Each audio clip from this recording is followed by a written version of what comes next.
เทศบาลเมืองสุเทพเฮาขอเมตตาได้จุดลงทะเบียนด้านทิศใต้เนาะส่วนด้านทิศเหนือนั้นจะเป็นพระสงฆ์เนาะด้านที่เหนือจะเป็นพระสงฆ์เนาะพระสงฆ์เข้ามาลงทิศเหนือแยกนะครับเนาะด้านที่เหนือจะเป็นพระสงฆ์เนาะด้านทิศใต้นั้นจะเป็นพี่น้องคณะศรัทธาซึ่งไม่ว่าจะเป็นน้องศรัทธาบ้านเฮาก็ดีห้วยทรายทั้งหมู่4หมู่15ขอได้ลงทะเบียนก่อนเน้อลงทะเบียนเสร็จแล้วก็ไปกินน้ำกินท่าต่อสกรรมนะครับเนาะซึ่งตัวนี้วัดใหม่ห้วยทรายของเราได้จัดเตรียมสถานที่ไว้บริการพี่น้องศรัทธาของเราทั้ง15หมู่บ้านวันนี้ทางนั้นพี่น้องศรัทธามาถึงแล้วลงทะเบียนก่อนสิ่งที่ทางวัดเราจะขอความเมตตาจากพี่น้องรถมอเตอร์ไซค์ขอให้จอดไปที่เป็นช่องจอดนะครับเนาะ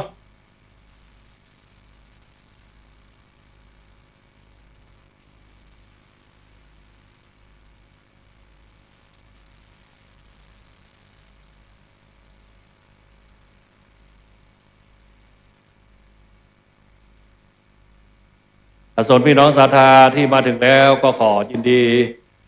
วัดใหม่ห้วยทรายของเราที่ต้อนรับทุกท่านวันนี้ซึ่งตอนนี้เวลาขณะนี้ก็ประมาณเที่ยงครึ่งแล้วนะครับเที่ยงกว่าแล้วพี่น้องศรัทธามาถึงแล้วก็ขอเมตตาได้ลงทะเบียนก่อนเนาะวันนี้เอาหวังว่าวันนี้พี่น้องศรัทธาของเราคงจะมีนักนี้เนื่องจากว่าฟ้าฝนเทวดาก็คงเป็นใจให้พี่น้องคณะศรัทธาของเราวันนี้ได้มาร่วมด้วยช่วยกันวันนี้ได้มาร่วมฟังเทศน์ฟังธรรมพี่น้องมาถึงแล้วซึ่งด้านหน้าประตูทางเข้าเฮาได้เตรียมขันแก้วทั้ง3ไว้ให้พี่น้องศรัทธาได้จะมาร่วมทำบุญจะมีขันแก้วทั้ง3เพราะว่าพี่น้องศรัทธาตั้งอกตั้งใจอยากจะใส่ขันแก้วทั้ง3แต่เฮาก็มีต้นกันเทศพี่น้องศรัทธาเฮาได้พี่น้องศรัทธาจะร่วมทำบุญเฮาตั้งต้นกันเทศไว้ด้านหน้านั้นพี่น้องศรัทธาถ้าสะดวกก็ขอเรียนเชิญได้ร่วมทำบุญกันเทศ ธรรมะสัญจรครั้งที่2ในวันนี้ซึ่งวันนี้นั้นนับว่าเป็นโอกาสอันดีแล้ว การเทศครั้งนี้ซึ่งหลวงพ่อเจ้าคณะตำบลเงินปัจจัยการเทศนี้ท่านจะได้แบ่งเป็น3ส่วนส่วนที่1นั้นคงจะมอบให้ทางวัด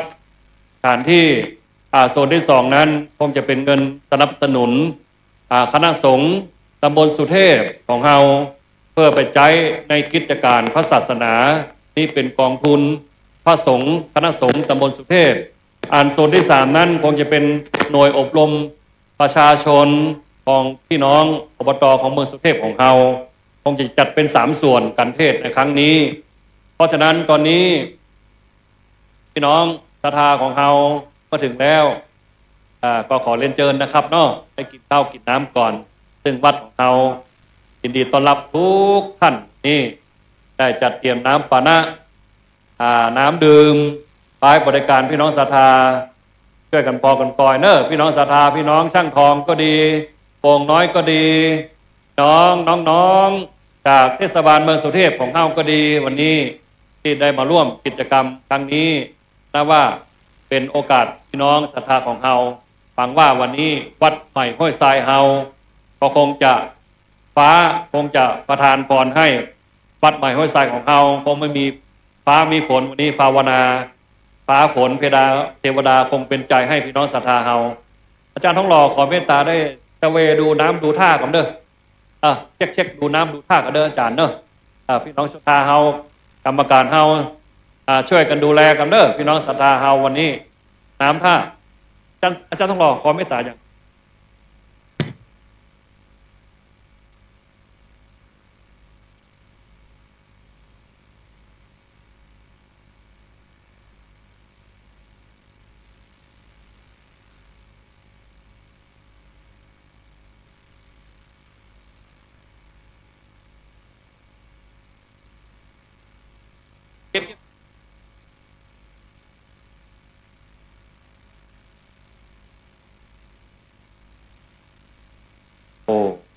ประธานเข้ามาแล้ววันนี้เขาจะมอบ ไปให้ประธานได้พบปะพูดคุยกับพี่น้องเบื้องต้นข่าวไปก่อนกำหนดการมีกับขอบคุณท่านอาจารย์ปัญญาวิทยาวัจกรของวัดใหม่ห้วยทรายนะครับวันนี้ก็คงขออนุญาตนะครับในเบื้องต้นว่าจะมากล่าวนำเกินประได้นะครับชักชวนวันนี้ซึ่งพิธีกรลักนะครับวันนี้เราได้รับเกียรติจากท่านอาจารย์มานะกินราตรีนะครับผู้ทรงกรรมการวัดใหม่ห้วยทรายเฮานะครับที่จะได้มาเป็นทั้งพิธีกรผู้จารนะครับพ่ออาจารย์ในงานธรรมสัญจรครั้งที่2ของเทศบาลเมืองสุเทพนะครับหรือว่าธรรมสัญจรของตำบลสุเทพเฮามีพ่อแม่พี่น้องพุทธศาสนิกชนนะครับที่ได้มาร่วมกิจกรรมนะครับซึ่งครั้งแรกได้ทำพิธีเปิดที่วัดป่าแดงมหาวิหารนะครับตำบลสุเทพหมู่14ผ่านมาแล้วนะครับก็ได้มีพิธีเปิดครั้งแรกไปละนะครับซึ่ง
ครับ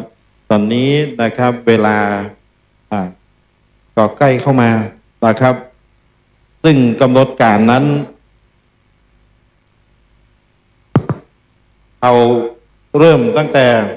13 นาฬิกานะครับ เปิดลงทะเบียนนะครับ อย่างที่ท่านอาจารย์ปัญญาได้นำเรียนไปในเบื้องต้นนะครับ ท่านเข้ามา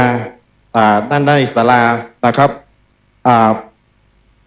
ฝั่งด้านขวานะครับท่านพระคุณเจ้าพระภิกษุสามเณรที่มาร่วมก็จะลงทะเบียนนะครับด้าน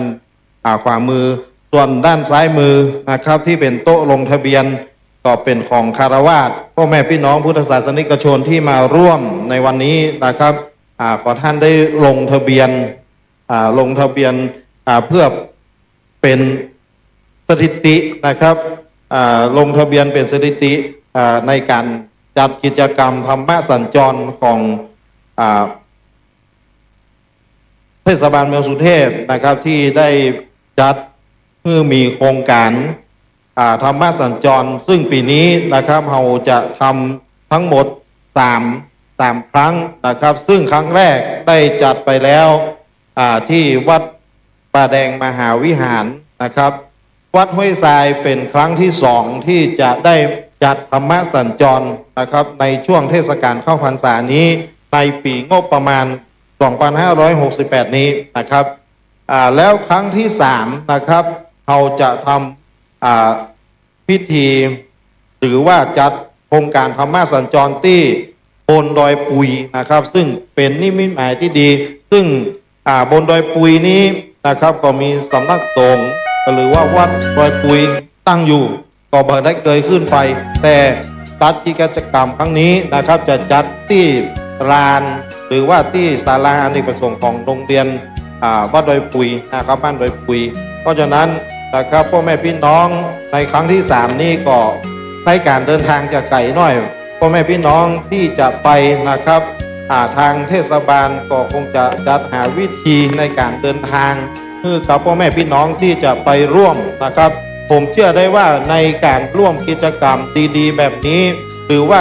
กิจกรรมทางพุทธศาสนานะครับพ่อแม่พี่น้องพุทธศาสนิกชนทุกคนทุกท่านมีจิตมีใจอยากจะไปร่วมนะครับปีนี้เราได้จัดนะครับเพื่อมันมีหลากหลายในพื้นที่ในโซนบนดอยเอาบ่าล่ำขึ้นไปส่วนใหญ่ไปก็จะไปตึกที่วัดพระธาตุดอยสุเทพนะครับเป็นส่วนใหญ่เพราะฉะนั้นในปีนี้ก็เลยจัดรูปแบบที่ผาดโผนหน่อยนะครับในการเดินทางอาจจะมีการเดินทางที่ท้าทายนะครับแต่ก็จะต้องมีการบริหารจัดการภายใต้ความปลอดภัยของพ่อแม่พี่น้องที่จะเดินทางไปให้ได้นักที่สุดนะครับวันนี้เป็นครั้งที่2นะครับที่ทางโครงการธรรมะสัญจรนะครับซึ่งเจ้าของโครงการก็ได้รับเมตตาบารมีนะครับที่จากหลวงพ่อท่านเจ้าคุณวัดลำเพิงตะโพธารามนะครับที่เป็นเจ้าของโครงการ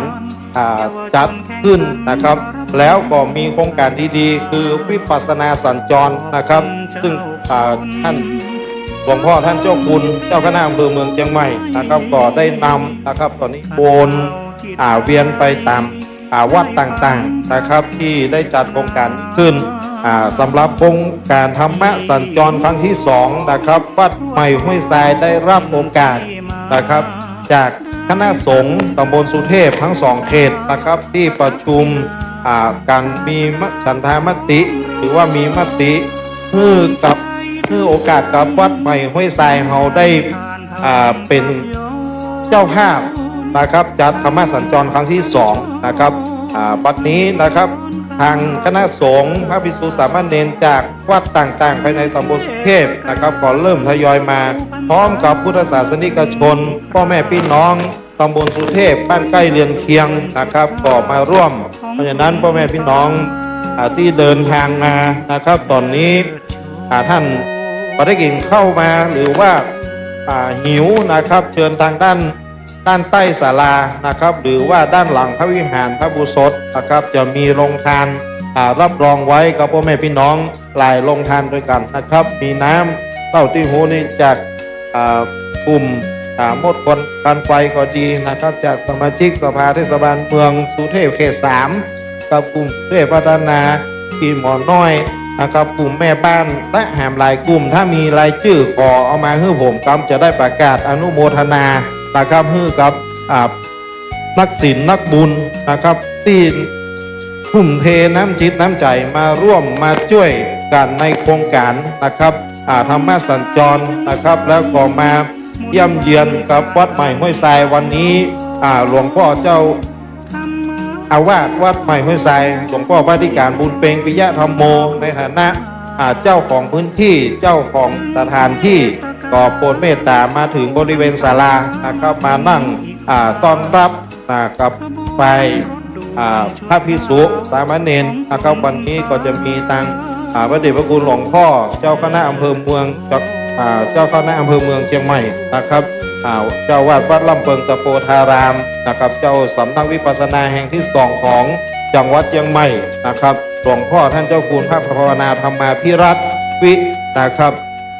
หรือว่าเจ้าคุณสุพรรณนะครับจากวัดลำเพิงตะโพธารามเจ้าคณะตำบลสุเทพเขต1เขต2นะครับโดยเฉพาะวันนี้เจ้าคณะตำบลสุเทพเขต2นะครับท่านพระมหาสังฆาหรือพระครูธีระสุตพจน์จะเป็นองค์เต้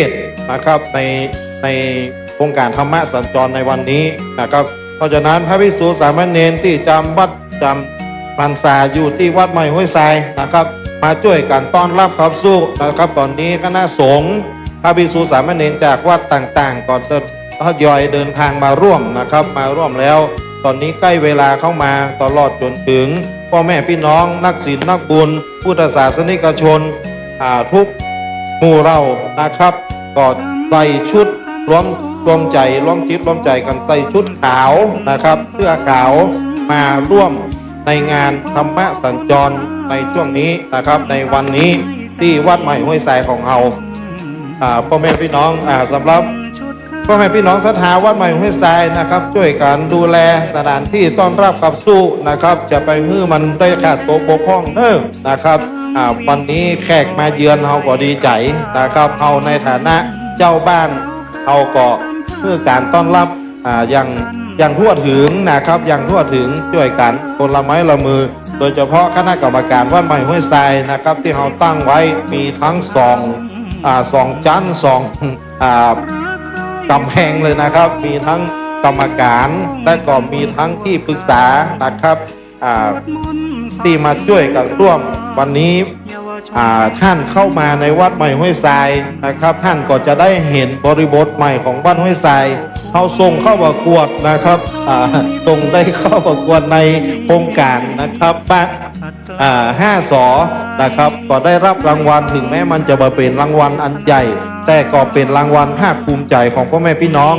บ้านห้วยทรายศรัทธาบ้านห้วยทรายนะครับที่ได้วัดใหม่ห้วยทรายที่ได้ช่วยกันนะครับมาร่วมพัฒนาวัดนะครับก็ได้รางวัลอาจจะเป็นรางวัลที่ปลอบใจเพราะว่าได้นะครับอันนี้ก็คือ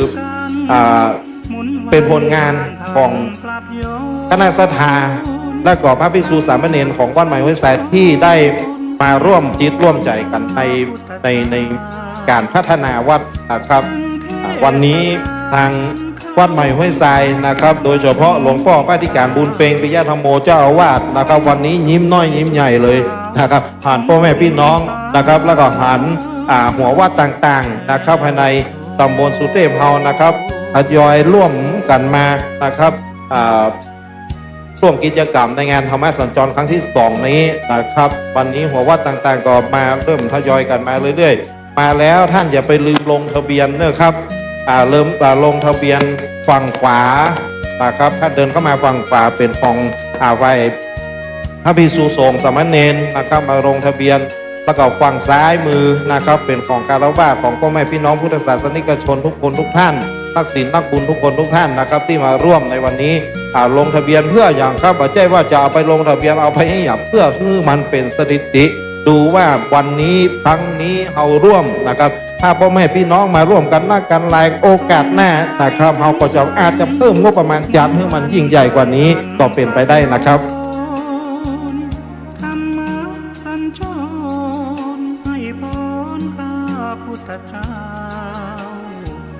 ถึงเทศกาลเข้าพรรษามาถึงอีกคราขบวนรถด่วนชุดขาว ของกลุ่มหนุ่มสาวเชิดชู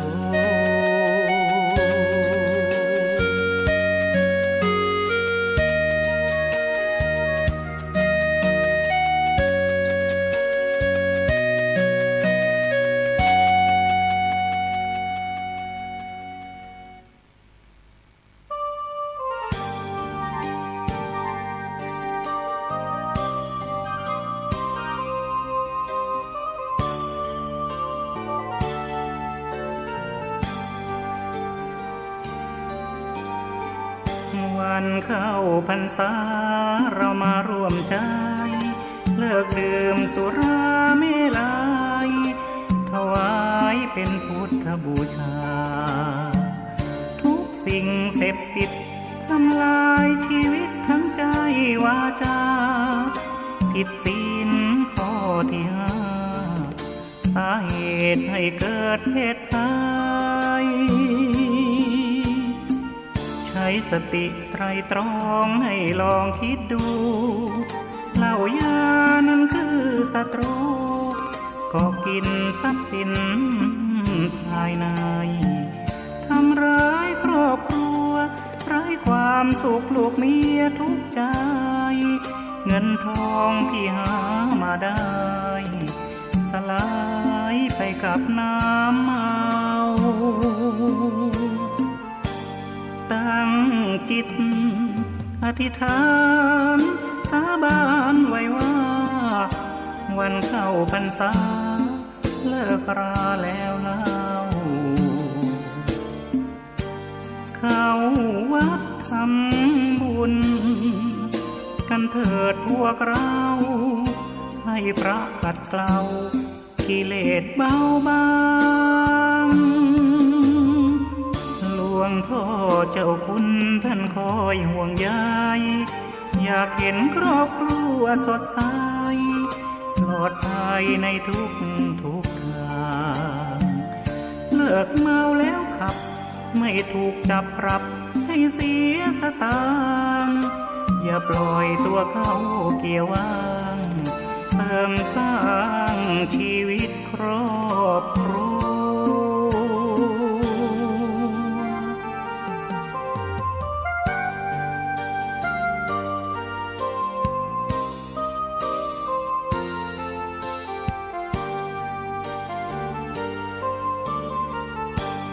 ตั้ง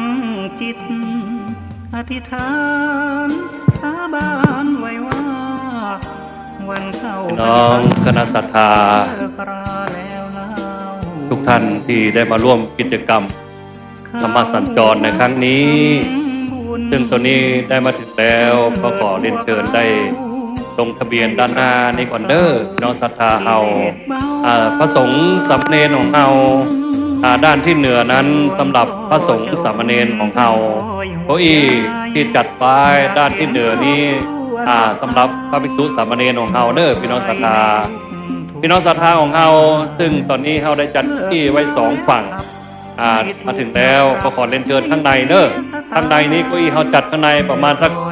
30ได้อยู่พี่น้องศรัทธาของเฮาด้านหน้านี้นะครับตอนนี้นั้นพี่น้องศรัทธามาถึงแล้วลงทะเบียนเสร็จแล้วก็ถ้าอยากจะไปเดินดูโรงทาน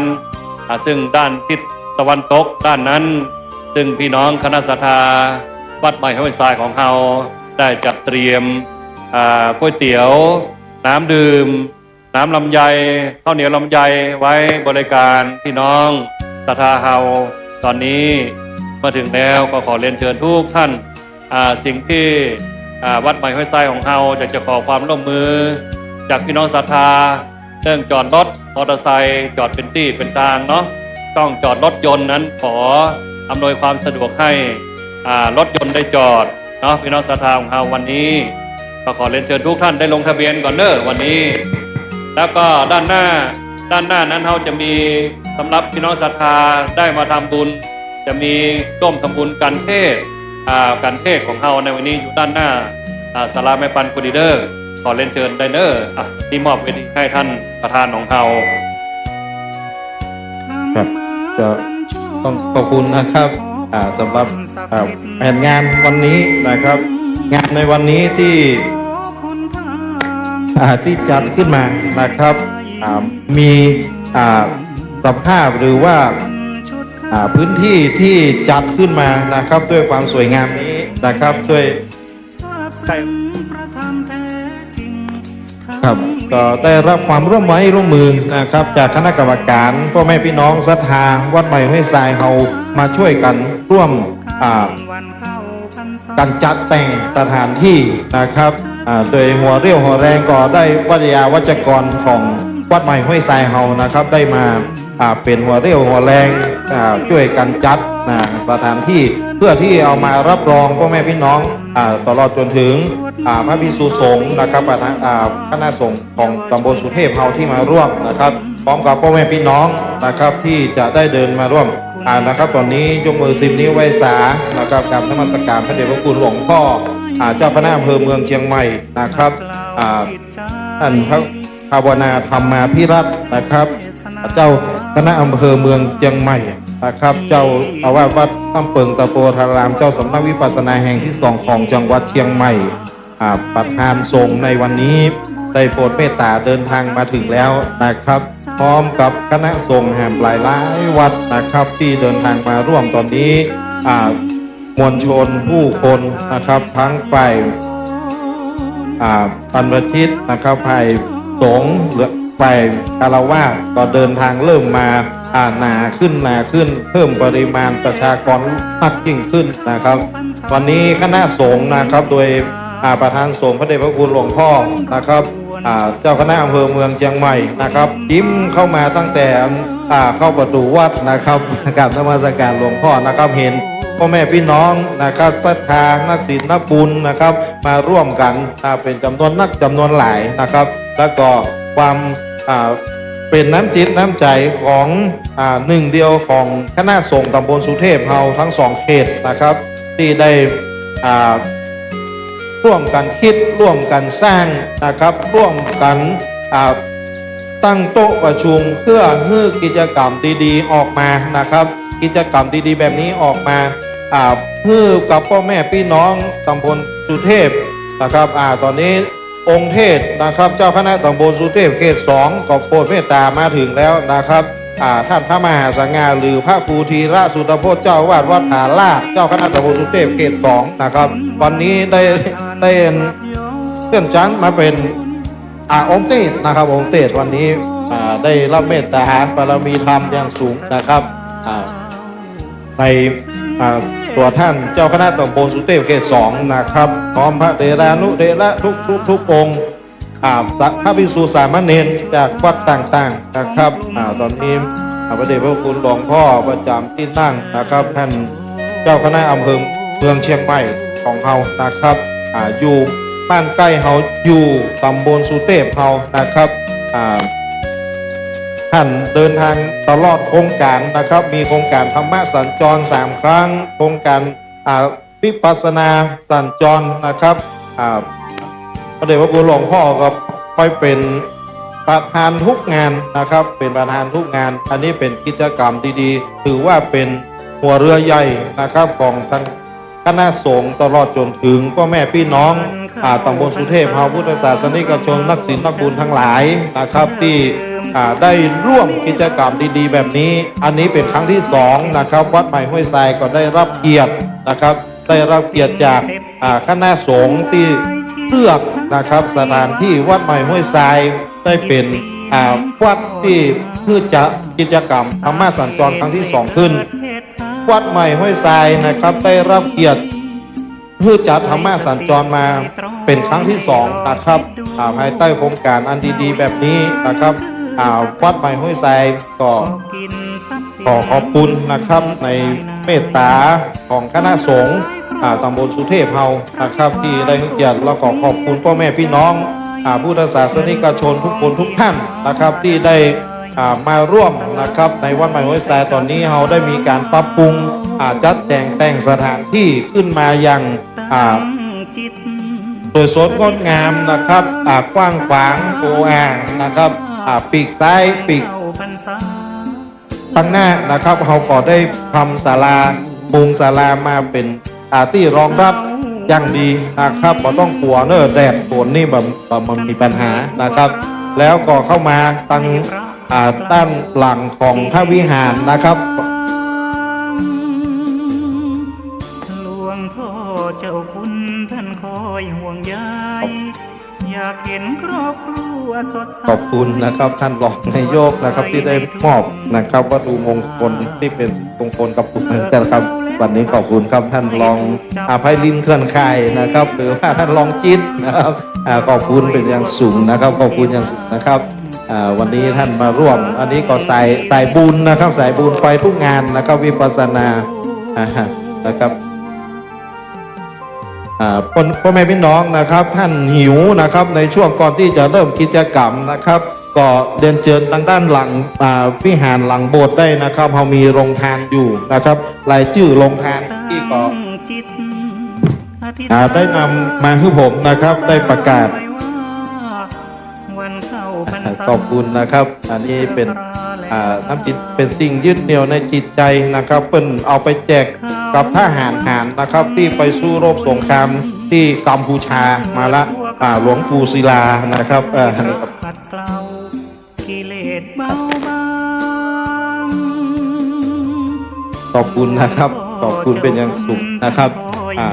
สำหรับรายชื่อนะครับขอประกาศในช่วงนี้ก่อนที่เราจะได้เริ่มกิจกรรมวันนี้เราได้รับเกียรติจากท่านพิธีกรพร้อมกับพ่ออาจารย์นะครับในงานวันนี้คือท่านอาจารย์มานะก่อนที่จะได้มอบหมายให้ท่านนะครับ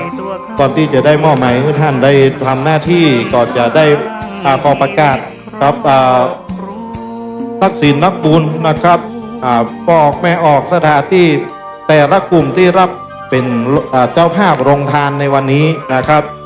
มีขนมครกโบราณของคุณยายนะครับยายอย่างหมูก็มาได้บอกนะครับกะหรี่ภาพรวมใจนะครับกลุ่มสุเทพพัฒนานะครับน้ำลำไยป่าท่องโกอันนี้นำมาโดยพี่หมอน้อยนะครับนักกิจสมบูรณ์ชัยนะครับ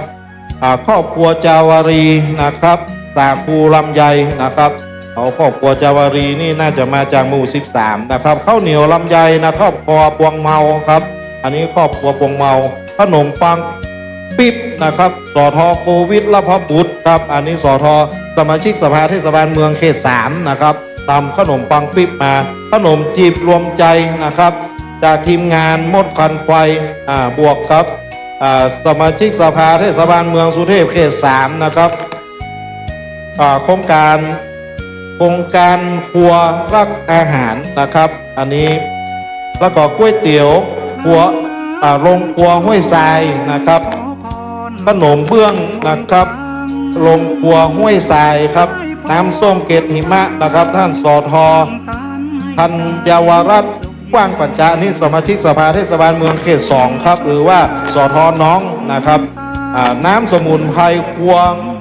ครอบครัวกว้างปัญจานะครับอันนี้ครอบครัวของพ่อสมกว้างปัญจานะครับอันนี้มาร่วมนะครับแล้วก็ผู้ติ๋มนะครับข้าวต้มมัดนะครับ13นะครับปานิสลานะครับสายชนนะครับอันนี้เป็นเค้กกล้วยหอมและชาเย็นในเบื้องต้นอันนี้ขอบคุณนะครับเจ้าภาพโรงครัวทั้ง13กลุ่มผมว่าน่าจะมีแหมเพื่อนมาได้แจ้งมานะครับถ้าจะให้แจ้งก็บอกตัวครับอันนี้มันเป็นสิ่งที่ดีนะครับที่มาร่วมกันนะครับช่วยกันคนละไม้ละมือนะครับที่จะมาร่วมในงานในวันนี้วันนี้ท่านกรรมนมัสการพระภิกษุสามเณรทุกรูปนะท่านมาแล้วโปรดเมตตานะครับลงทะเบียนนึกกันนะครับลงทะเบียนมาได้เอาชื่อไปไหนนะครับเพื่อที่จะเป็นเศรษฐี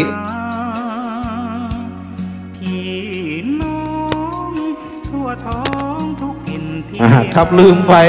ผมก็ห้าบอยู่นะครับขอบคุณท่านรองนายกเทศมนตรีเมืองสุเทพนะครับหรือว่ารองจิตปลัดจิตนะครับเพิ่นเอาเป็นวัตถุมงคลนะครับมาแจกกับมือแม่ครัวพ่อครัวและไผ่ที่พบปะนะครับที่ได้รับถือว่าเป็นเนื้อนาบุญนะครับได้ร่วมกันได้รับนะครับวันนี้ได้รับ ที่สูงส่วนฐานของคุณห้านะครับ ถ่ายทอดสดไปด้วยไหมนี่ สูงนะครับ ครับ ตรงนี้ ดูในเน็ตไหม ที่เดินทางมานะครับทางด้านขวามือท่านเดินเข้ามาจะเป็นที่รับรองของพระภิกษุสามเณรนะครับทางด้านในนะครับ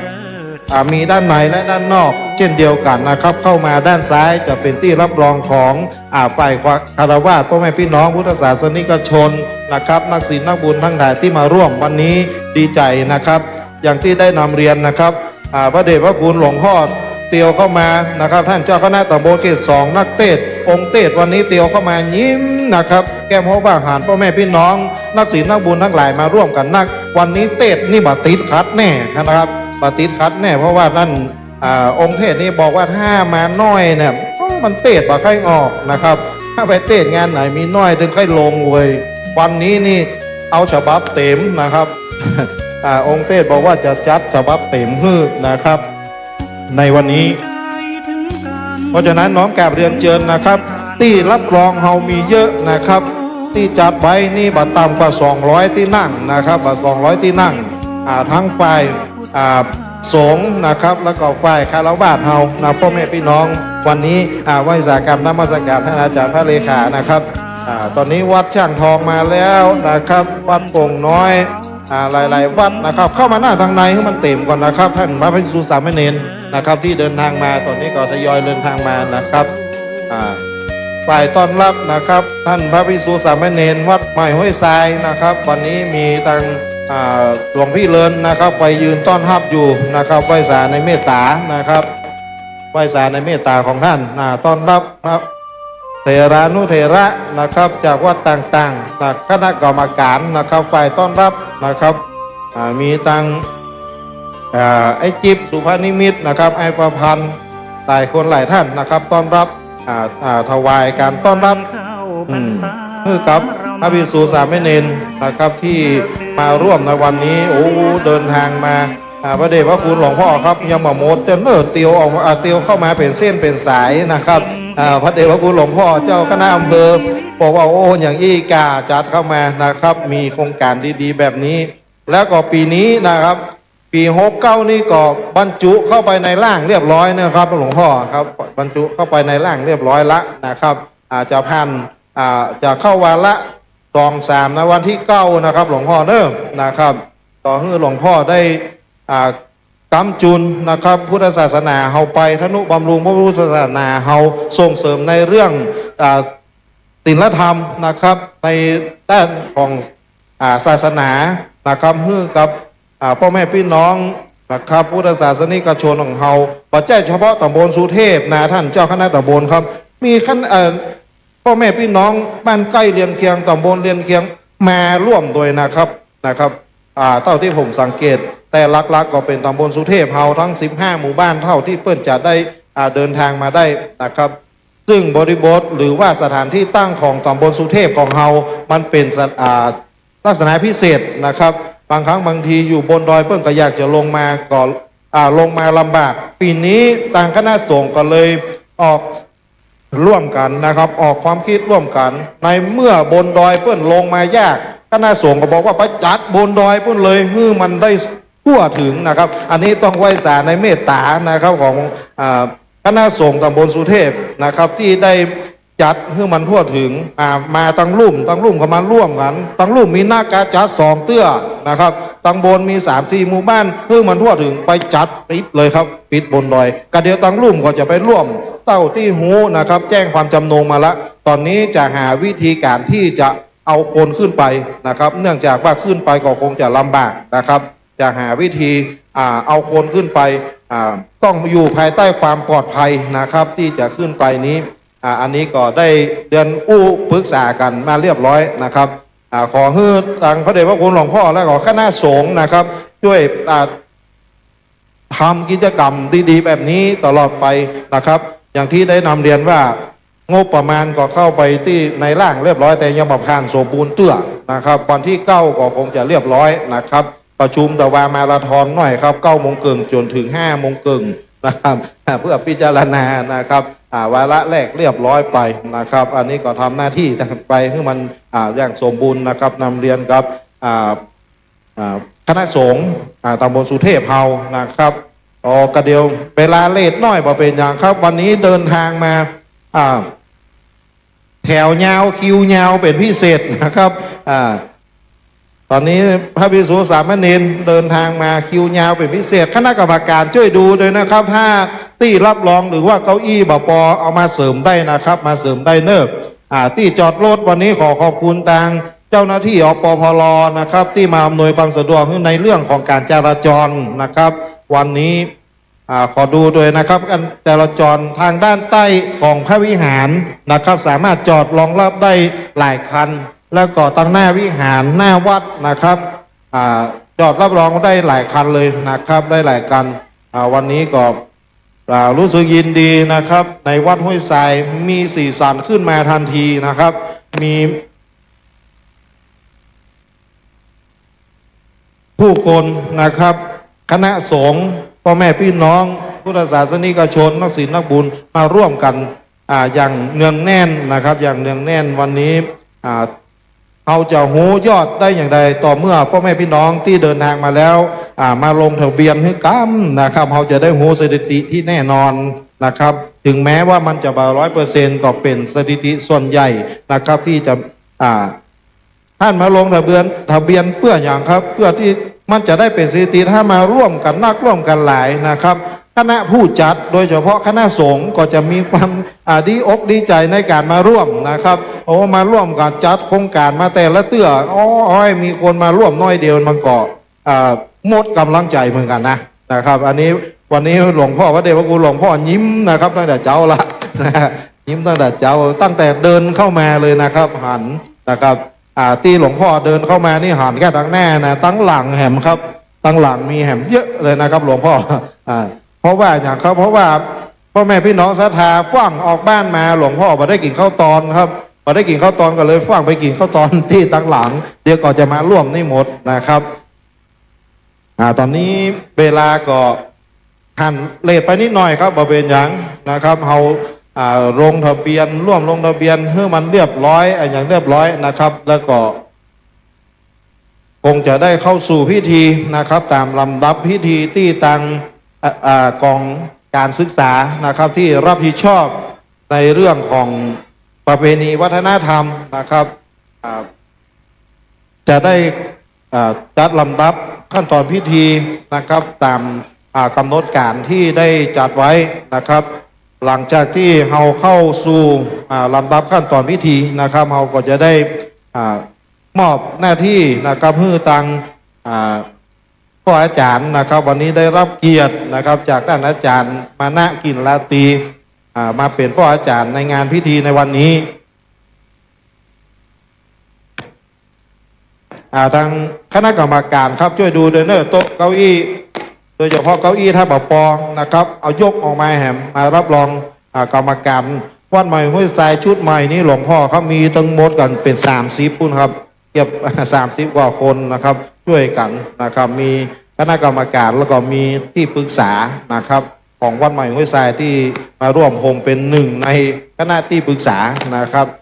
ของวัดใหม่ห้วยทรายก็มาช่วยร่วมกันมาช่วยหลวงพ่อนะครับตามที่ท่านเจ้าคณะตำบลบอกว่าโอ้ช่วยพ่อท่านช่วยหลวงพ่อเจ้าวาดเด้อนะครับมาแล้วครับเชิญเลยนะครับพ่อแม่พี่น้องมานั่งนะครับเข้ามานั่งประจำที่เดี๋ยวสักครู่นะครับเราคงจะได้เริ่มตามกำหนดการมันอาจจะมีการเลทนะครับวันนี้เนื่องจากว่าพ่อแม่พี่น้องมาร่วมกันนักแล้วก็คณะสงฆ์นะครับมาร่วมกันหลายนะครับวันนี้ขอบคุณนะครับวันนี้มีนักข่าวมีข่าวด้วยนะครับกับลงข่าวไอ้สีมูลนะครับแสนเมืองมานี่เป็นนักข่าวสายวัดเนาะสายธรรมะนะครับครับสายวัดอันนี้เขาอยู่มจรนะท่านอาจารย์เนาะนะครับมจรไอ้สีมูลแสนเมืองมาบ้านอยู่ไกลนะครับเปิ้นเดินทางมาอยู่หลังวัดใหม่ห้วยทรายครับแต่เปิ้นไปประจำเปิ้นไปออกงานนะครับไปงานไปทำข้าวตลอดนะครับอันนี้แต่เจ้าปะกันที่กาดบอกประสานผมจะพยายามปิดเวลามาทำเพื่อวันนี้มาต้องขอบคุณนะครับตั้ง ไอ้สีมูลนักข่าว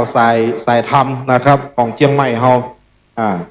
ไปทุกงานนะครับติดตามเพจของเปิ้นได้นะครับข่าวของเปิ้นได้อันนี้จะเป็นสายธรรมะนะครับของคณะสงฆ์จังหวัดเชียงใหม่ไหว้สาการนมัสการพระเดชพระคุณหลวงพ่อเจ้าคณะตำบลสุเทพเขต 1นะครับพระครูโคสิทธิ์ปริยัตยาภรณ์นะครับอันนี้ก็เป็นหนึ่งในคณะกรรมการใหญ่นะชุดใหญ่นะครับที่ร่วม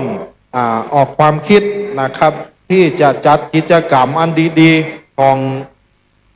คณะสงฆ์ในฝ่ายธรรมะให้มันออกมาได้มีประสิทธิภาพนะครับขอบคุณนะครับพ่อแม่พี่น้องนะครับที่มาร่วมวันนี้มีทั้งคณะผู้บริหารนะครับสมาชิกสภานะครับอดีตท่านบริหารนะครับอดีตประธานสภามานักกับวันนี้มาร่วมกันนะครับวันนี้อดีตท่านรองออกมานะครับอดีตรองนายกไหว้สากราบนิมนต์นะครับพระภิกษุสามเณรนะครับทางด้านในยังมีที่รองรับนะครับท่านพระภิกษุสามเณรที่เดินทางมานะครับทางแถวหลังแล้วก็พ่อแม่พี่น้องนะครับที่เดินทางมานะครับที่รับรองยังมีแหมเยอะนะครับทางด้านในศาลานะครับยังเหลือแหมเป็นที่นั่งเป็น10นะครับสวัสดีครับเรียนเชิญทางด้านในให้มันเต็มนะครับหลังจากที่พ่อแม่พี่น้องเดินทางมานะครับตอนนี้คิดว่าคงจะประมาณ 70% นะครับ 70% ที่เดินทางมาถึงเพราะฉะนั้นวันนี้ในนามของตัวแทนวัดใหม่ห้วยทรายนะครับก็มีความยินดีนะครับที่ได้ต้อนรับนะครับคณะสงฆ์ตำบลสุเทพเฮานะครับวันนี้นำโดยประธานสงฆ์นะครับพระเดชพระคุณหลวงพ่อเจ้าคณะอำเภอเมืองเชียงใหม่นะครับท่านพระภาวนาธรรมาภิรัตน์นะครับเจ้าอาวาสวัดลำเพิงตะโปธารามเจ้าสำนักวิปัสสนาแห่งที่2ของจังหวัดเชียงใหม่นะครับคณะสงฆ์เจ้าคณะตำบลสุเทพทั้ง2รูปนะครับเขต 1เขต 2และก็บ่เจ้าได้อันนะครับเขาได้รับเมตตาธรรมจากเจ้าคณะตำบลสุเทพเขต 2นะครับวันนี้ท่านเอาหูจักกันในนามพระมหาสังฆานะครับเป็นองค์เทศนะครับแล้วก็เป็นเจ้าคณะตำบลสุเทพเขต 2นะครับโดยวันนี้แล้วก็สำหรับกำหนดการในวันนี้นะครับหลังจากที่เราลงทะเบียนทำให้เข้าสู่พิธีอย่างแล้วนะครับตั้งเราก็ได้รับเกียรติจากโรงเรียนโป่งน้อยนะครับได้นำเยาวชนโรงเรียนบ้านโป่งน้อยนะครับมานำเฮาหมู่เฮาไหว้พระสวดมนต์นะครับไหว้พระสวดมนต์นี่ก็ขอขอบคุณทางผู้อำนวยการโรงเรียนคณะครูอาจารย์โรงเรียนบ้านโป่งน้อยนะครับที่ได้นำนักเรียนนะครับมานำไหว้พระสวดมนต์นะครับหลังจากไหว้พระสวดมนต์เสร็จแล้วเขาก็เข้าสู่พิธีนะครับประธานฝ่ายคารวะคือนั่นนายกเทศมนตรีเมืองสุเทพนะครับก็จะได้มอบทุนให้กับทางน้องๆนะครับที่มานำไหว้พระสวดมนต์หลังจากนั้นเราก็จะได้เข้าสู่พิธีในงานธรรมะสัญจรประธานในพิธีนะครับก็จะได้จุดเทียนธูปบูชาพระรัตนตรัยเป็นอันดับแรกนะครับหลังจากนั้นเราก็จะได้ไหว้พระรับศีลนะครับสดับรับฟังการแสดงพระธรรมเทศนาในงานธรรมสัญจรในวันนี้ซึ่งองค์เทศอย่างที่ได้นำเรียนไปได้รับเมตตาปารมีธรรมจากองค์เทศวันนี้คือท่านพระมหาสังฆาหรือท่านพระภูธีระสุตพจน์เจ้าคณะตำบลสุเทพเขต 2เจ้าว่าวัดผาลาดก็เป็นวัดที่อยู่ภายในตำบลสุเทพเฮาเป็นองค์เทศในวันนี้นะครับหลังจากที่เขาได้สดับรับฟังการแสดงพระธรรมเทศนาเสร็จสับเรียบร้อยนะครับพิธีไปนี่ก็จะได้ถวายกันเทศนะครับถวายกันเทศประธานฝ่ายสงฆ์นะครับโดยพระเดชพระคุณหลวงพ่อก็จะได้กล่าวสมุทนียคาถานะครับเชิญชวนอนุโมทนาคาถานะครับกล่าวเชิญชวนโครงการธรรมสัญจรครั้งต่อไปของตำบลสุเทพซึ่งเป็นครั้งสุดท้ายอย่างที่ได้นำเรียนในเบื้องต้นว่าครั้งสุดท้ายเราจะไปจัดที่บนดอยคือดอยปุยนะครับ อันนั้นก็คือเป็นลำดับขั้นตอนพิธีโดยสังเขปนะครับ ที่ได้นำเรียนมารายละเอียดก็เดียวจะได้ตามนั้นนะครับ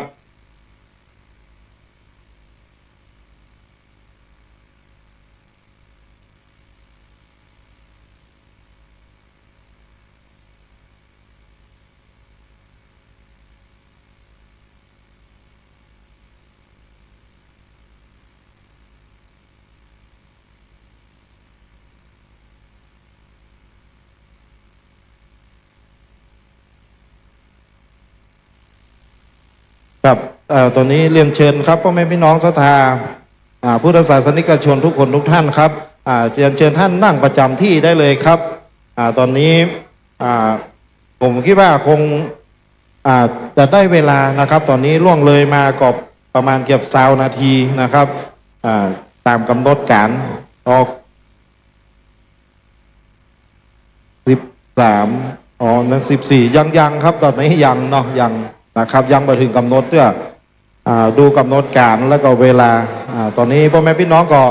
เดินทางมาทยอยมานะครับลงทะเบียนนะครับอย่างที่ได้นำเรียนว่าเพื่อที่เราจะได้นำไปเป็นสถิติในการประกอบนะครับในการจัดกิจกรรมของครั้งต่อไปนะครับและประเมินนะครับถึงผลงานที่ทำมามีประสิทธิภาพประสิทธิผลและก็เป็นข้อมูลที่จะได้เอาไปประกอบหลายๆอย่างนะครับอันนี้ขอท่านได้กรุณานะครับได้ลงทะเบียนตัวนะครับสำหรับรถลาที่จอดนะครับที่จอดวันนี้ขอบคุณทางเจ้าหน้าที่อปพลจัดระเบียบได้ทำเรื่องนะครับพอไปทางเทศบาลนะครับก็ได้รับการอนุเคราะห์เป็นอย่างดีนะครับเป็นอย่างดีในงานธรรมะสัญจรครั้งที่2นี้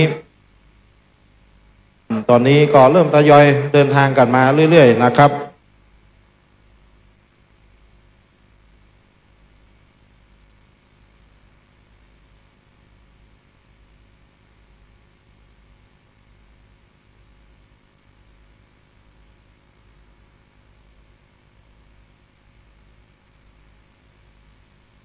กับนมัสการนะครับตอนนี้หลวงพ่อเจ้าวาดวัดอุโมงค์ส่วนพุทธธรรมนะครับก็เดินทางมาถึงไหว้สักกราบนิมนต์นะครับหลังจากที่ท่านได้ลงทะเบียนแล้วท่านพระครูสมุบุญเลิศชัยวังโสนะครับอันนี้ก็มาใจป้ายแดงแล้วครับได้ประมาณปีปลายแล้วกันนะครับอันนี้เจ้าวาด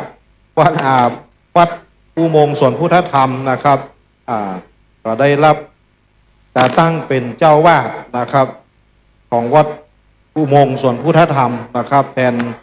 หลวงพ่อเจ้าวาดรูปเดิมนะครับที่ได้มรณะไปนะครับเพราะฉะนั้นพ่อแม่พี่น้องที่เดินทางมานะครับตอนนี้ยังมีเวลานะครับถ้าหิวก็ไปรับบริการได้ที่โรงทานนะครับมีน้ำลำไยมีทั้งน้ำของหวานนะครับแล้วก็เป็นอาหารที่มีเกี๊ยวนะครับมีเกี๊ยวอันนี้จากกลุ่มมดคันไฟแล้วก็กลุ่มของสมาชิกสภาเทศบาลเมืองสุเทพเขต3นะครับร่วมกันร่วมเปิ้ล เอามาบริการให้กับพ่อแม่พี่น้องนะครับน้ำลำไยของพี่หมอน้อยนะครับแล้วมีขนมหวานนะครับของขนมโคกของคุณยายกะหรี่ปั๊บรวมใจนะครับกลุ่มสุเทพพัฒนานี่ก็เอาน้ำลำไยนะครับช่วงนี้ลำไยมันนักหลวงพ่อครับก็เลยบอกว่าจะเอาไปจะต้องมาแปรรูปครับมาเป็นมาบริการให้กับพ่อแม่พี่น้องแปลงน้ำลำไยพ่องแปลงข้าวเหนียวลำไยพ่องครับหลวงพ่อก็เลยปีนี้เกษตรกรส่วนลำไยนะครับได้รับผลกระทบราคาตกต่ำนะครับขายมาออกก็มาแปลงน้ำลำไยมาลงทานนะครับได้บุญครับนะครับครอบครัวเจาวารีนะครับอันนี้ก็แปลงสาคูลำไยนะครับมาในแนวใหม่จากตะกอนเขากินข้าวเหนียวลำไยกันมาอันนี้เป็นสาคูลำไยนะครับครอบครัวเจาวารีนี่ก็จากหมู่13นะครับหมู่13บ้านสารลมจอยนะครับอยู่แถวหลังลิฟวิ่งฮิลนะครับมีขนมปังปิ๊บนะครับของท่านสทโกวิทและพบุตรอันนี้ก็ส สมาชิกสภาเทศบาลเมืองสุเทพเขต3นะครับอยู่หมู่14อันนี้เป็นสทเขต3นะครับเอาขนมปังปิ๊บมาแล้วไปช่วยเปิ้ลที่วัดป่าแดงทีนเปิ้ลนะครับปีนี้วันนี้ก็เลยมาตอบแทนบ้านห้วยทรายหมู่4ก็เป็นเขต3ครับหลวงพ่ออยู่เขต3มีหมู่บ้านเดียวที่โดดออกมาไปอยู่เขต3รวมกับอยู่บนดอยนะครับอันนั้นเป็นเขตการพัฒนาบ่เป็นอย่างเฮาน้ำจิตน้ำใจอันเดียวกันนะครับแล้วก็มีตังขนมจีบรวมใจนะครับอันนี้ทีมงานมดความกันไฟนะครับที่บอกตะกี้นะครับทีมงานมดกันไฟกับสมาชิกสภาเทศบาลเมืองสุเทพเขต3ภาพรวมนะครับมาร่วมนะครับเพื่อทำขนมจีบมาเลี้ยงกับพ่อแม่พี่น้องรับรองนะครับโครงการครัวรักอาหารอันนี้เพื่อนมาได้บอกมาว่ามีเป็นอะไรอย่างนะครับก๋วยเตี๋ยวครัวโรงครัวห้วยทรายนะครับขนมเบื้องโรงครัวห้วยทรายโรงครัวห้วยทรายนี่เอามา2อย่างถึงก๋วยเตี๋ยวถึงขนมเบื้องนะครับน้ำส้มเกล็ดหิมะอันนี้ของสทน้องนะครับสทธันวรัตน์กว้างปัญจะอันนี้สทเขต2นะครับอยู่บ้านไซคำหมู่ที่15เอาน้ำส้มเกล็ดหิมะมานะครับน้ำสมุนไพรของครอบครัวกว้างปัญจะอันนี้ของหมู่15อันนี้ครอบครัวของพ่อนางสมนะครับกว้างปัญจะพ่อนางสมแม่บัวคำกว้างปัญจะอันนี้ก็เป็นสายบุญมาช่วงหลังเพื่อนป่วยบอกให้สบายไปทางไหนบอกให้ได้ต้องนั่งล้อเข็นอยู่นะครับก็ดีวันดีคืนขึ้นมาเรื่อยๆนะครับตอนนี้พูดจาปราศัยอย่างได้ขอให้ท่านได้หายเร็ววันนะครับในน้ำจิตน้ำใจการทำบุญของท่านนะครับพ่อนางสมอันนี้ก็ไปทุกแต่ก่อนนี้ไปทุกงานทุกวัดนะครับโดยเฉพาะงานโครงการธรรมะสัญจรหลวงพ่อไปทุกงานนะครับพ่อนางสมอันนี้ก็ถือว่าเป็นปราชญ์ชาวบ้านนะครับมีภูมิปัญญาในเรื่องของการทำไม้กวาดแข็งนะครับเปิ้ลมีกลุ่มของเปิ้ลด้วยนะครับอันนี้ขอโฆษณาให้หน่อยมาได้มีกล้าโฆษณาอย่างสักอย่างเนอะหลวงพ่อเนอะนะครับก็แล้วก็ครูติ๋มนะครับครูติ๋มอันนี้ก็เป็น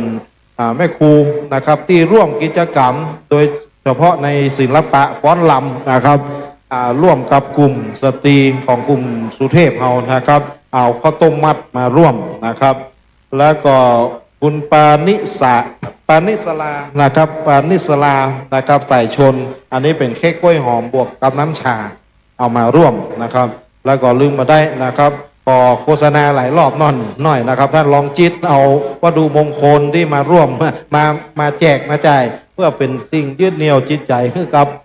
พ่อแม่พี่น้องพุทธศาสนิกชนท่านใดที่ได้ก็ถือว่าเป็นเนื้อนาบุญที่เราร่วมกันมานะครับท่านเอามาจำกัดวัตถุประสงค์ของเปิ้ลก็คือเอามาแจกกับหมู่ทหารแนวหน้าที่รักษาบ้านรักษาเมืองฮือเฮานะครับอันนี้ก็ได้แผ่บุญมาฮือกับหมู่น้องๆนะครับขอบคุณนะครับขอบคุณเป็นอย่างสูงอันนี้ก็คือรายชื่อโดยข้าวนะครับโดยที่ส่งมาให้ผมที่ได้นำประกาศอาจจะมีแหมนะครับอาจจะมีแหมนะครับ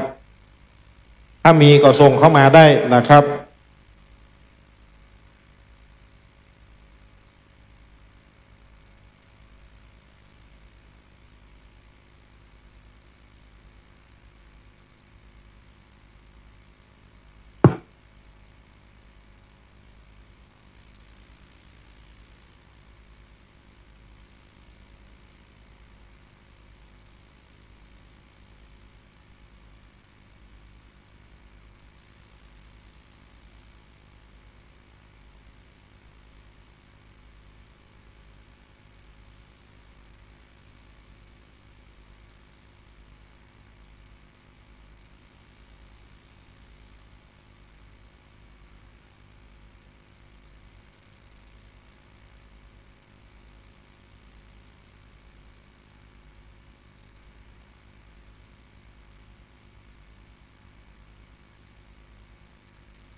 ครับ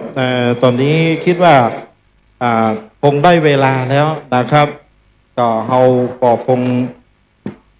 จะได้ขออนุญาตนะครับเข้าสู่พิธีอย่างต่างๆนะครับที่ได้กำหนดไว้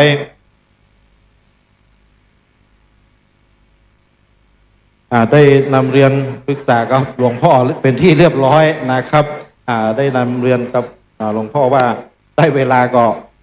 เริ่มเลยนะครับ ตอนนี้ผมจะต้องขออนุญาตมอบไมค์นะครับเพื่อกับทาง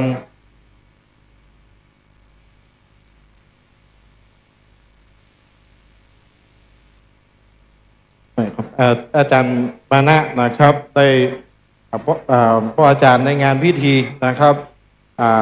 ธรรมะสัญจรในวันนี้นะครับที่จะได้มาตาม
ครับตอนนี้นะครับผมจะขอมอบหน้าที่ให้กับท่านอาจารย์มานะกินนาตรีนะครับในวันนี้เราคงจะได้เข้าสู่พิธีนะครับทางในกิจกรรมธรรมะสัญจรในวันนี้นะครับขอเรียนเชิญทางท่านอาจารย์มานะกินนาตรีนะครับได้ทำหน้าที่ของท่านเลยครับนมัสการพระเดชพระคุณเจ้าพระครูพระภาวนาธรรมภิรัตน์อธิการบดีสงฆ์เจ้าว่าวัดลำเปิงวิปัสสนาตุละพระเดชพระคุณเจ้าพระครูโคสิทธิ์ปริยาพรพระเดชพระคุณเจ้าพระครูท่านดร.ธีระสุตพจน์พระเถรานุเถระทุกองค์และคณะสัตยาสาธุชนทุกท่านอันมีท่านรองนายกเทศมนตรีนะครับ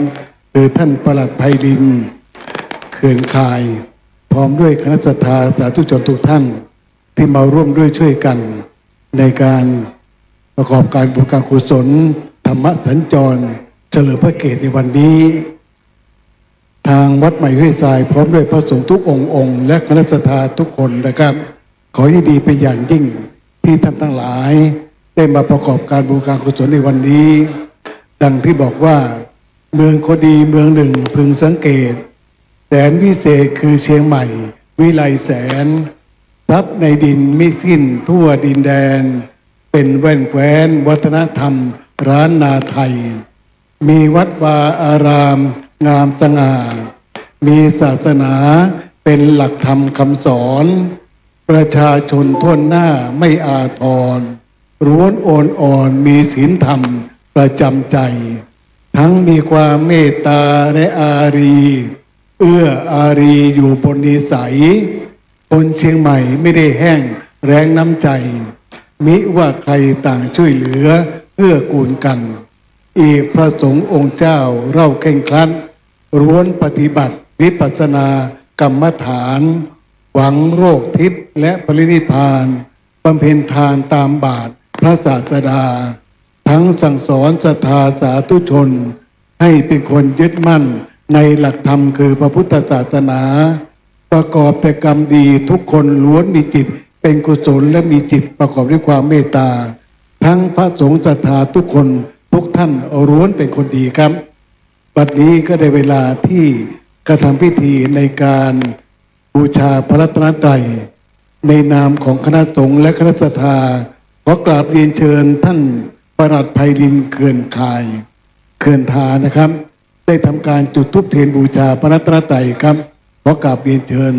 ท่านไพลินครับ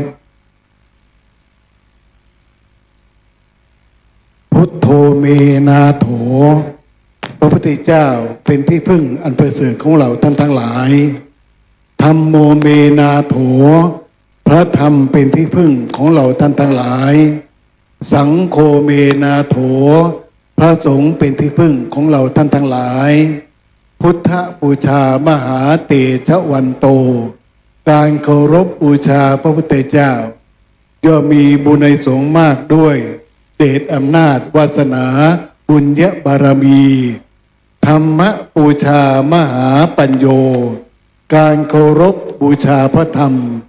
ย่อมมีบุญในสงฆ์มากด้วยสติปัญญาความรู้และความสามารถสังฆบูชามหาโภควโหการเคารพบูชาพระสงฆ์ย่อมมีอานิสงส์มากด้วยสุขสมบัติโภคสมบัติและบริวารสมบัติไม่ทุกข์ยากอับจนขอเรียนเชิญศรัทธาสาธุชนทุกท่านได้น้อมติดน้อมใจเป็นบุญเป็นกุศลในการไหว้พระสมาทานปิจศีลสำหรับตับฟังพระสงฆ์แสดงพระธรรมเทศนาเพื่อที่จะเป็นบุริยวัตถุทั้งในชาตินี้และชาติหน้าต่อไปนะครับลำดับต่อไปครับขอกราบเรียนเชิญท่านประธานในพิธีครับต่อไปนะครับขอเรียนเชิญเยาวชนโรงเรียนวัดโป่งน้อยนำในการไหว้พระทำนองสารพันยะสวดบทพุทธคุณธรรมคุณสังฆคุณเป็นลำดับต่อไปครับขอเรียนเชิญเยาวชนโรงเรียนวัดโป่งน้อยครับ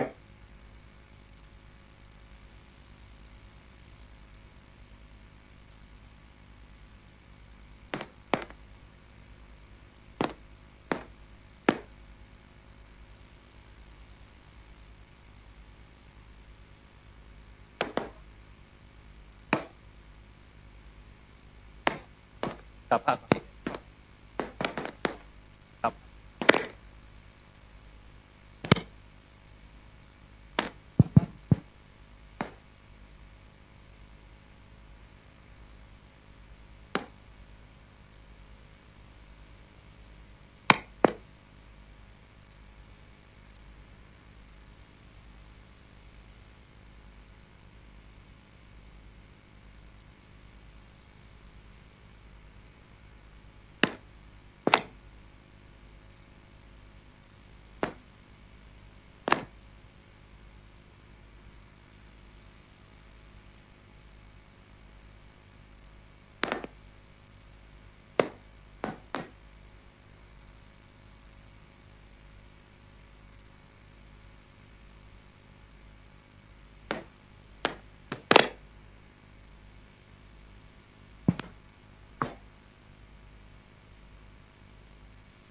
อะ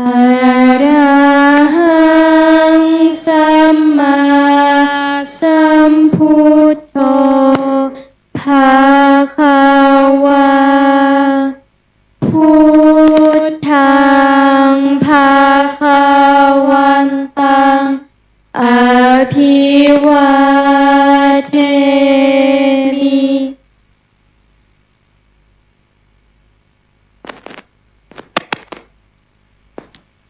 สวากขาโตภะคะวะตาธัมโมธัมมังนามัสสามิ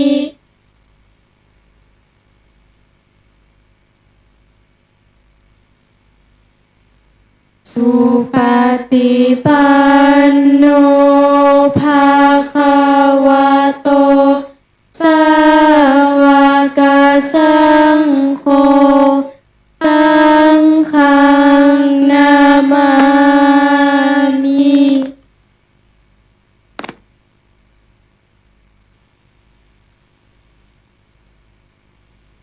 นะโมตัสสะภะคะวะโตอะระหะโตสัมมาสัมพุทธัสสะนะโมตัสสะภะคะวะโตอะระหะโตสัมม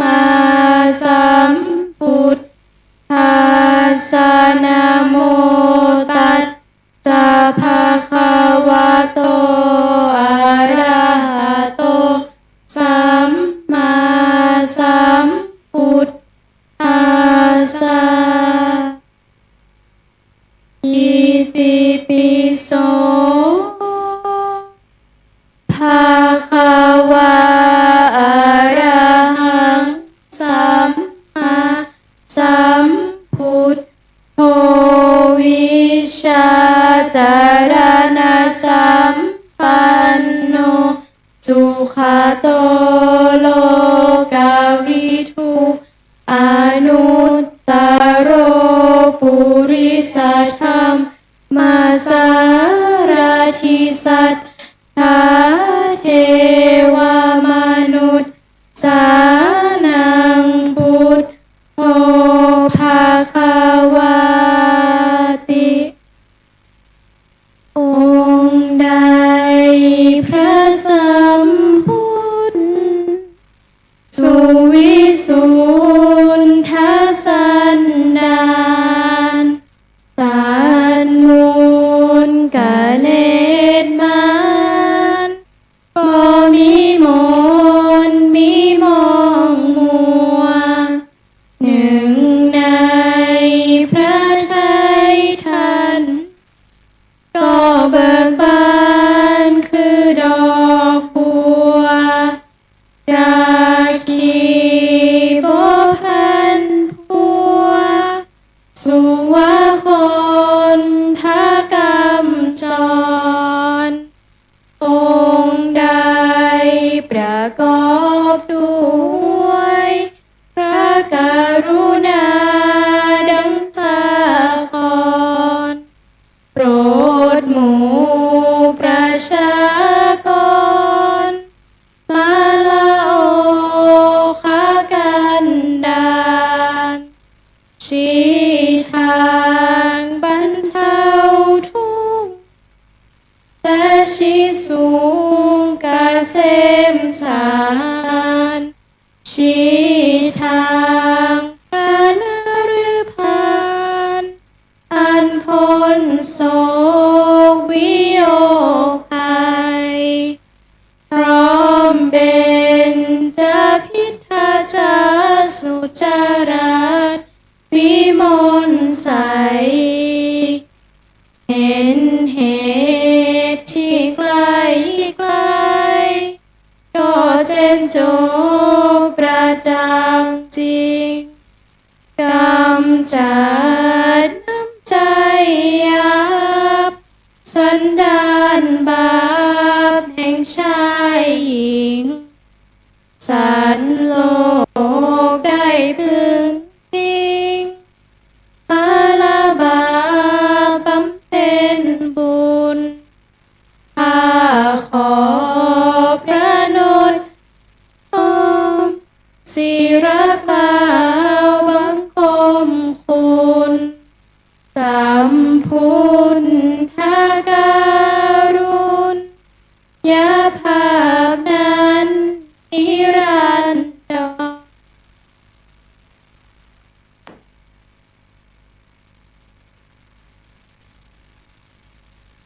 สวากขาโตภาควตาธัมโมสันทิทิโกอากาลิโกเอหิปัสสโกโอปานายิโกปัจจตังเวทิตัสโควินยูหิติ ธรรมะคือคุณากร ส่วนชอบสะท้อนดูดดวงประทีปชัชวานแห่งองค์พระศาสดาจารย์ส่องสัตว์สันดานสว่างกระจ่างใจมนทำใดนับโดยมากพ้นเป็น8พึงโยนแต่ก้าวกับทางนฤพานสมยาโลกอุดรพิสดารอันลึกโอฬารพิสุทธิพิเศษสุดใสอีกทำต้นทางคันไลงามขนานคานไขปฏิบัติปริยาเป็นทรงคือทางดำเนินดุจครองให้ล่วงลูปองยังโลกอุดรโดยตรงข้าขอโอนอ่อนอุตมงค์นบธรรมจำนงด้วยจิตและกายวาจา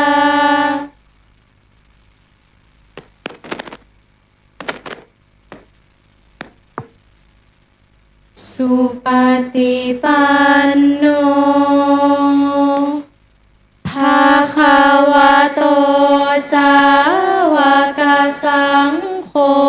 อุชุปฏิปันโนภะคะวะโตสาวกสังโฆยายาปฏิปันโนภะคะวะโตสาวกสังโฆสามีจิปฏิปันโนภะคะวะโตสาวกสังโฆยาทิทังจัตตาริปุริสายุคานิอัตถาปุริสาบุคาลาเอสะภะคะวะโตสาวกสังโฆอาหุนายโยปาหุนายโยทักขินายโยอัญชลีการานิโยอนุตตรังปุญญาเขตังโลกัสสติทรงได้สาวกศาสดารับปฏิบัติมาแต่องค์สมเด็จพระขวันเห็นแจ้งจตุสัจเศษบรรลุทางที่อันระงับและดับทุกภัยโดยเสด็จพระผู้ตรัสไตรปัญญาผ่องใสสะอาดและปราดมัวมองเหินห่างทางข้าศึกปองบ่มีลำพองด้วยกายและวาจาใจเป็นเนื้อนาบุญอันภายสานแด่โลกายและเกิดพิบูลพูนพ้นสมยาเอารถทศพลมีคุณอานนท์อเนกจะนับเหลือตราผ้าข้อนกหมู่ภัสราพกทรงคุณานุคุณประดุจจรำพันด้วยเดชบุญข้าพิวันพระไตรรัตน์อันอุดมนิเรกนิราศัยจงช่วยขจัดโพยภัยอันตรายใดๆจงดับและกลับเสื่อมสูญ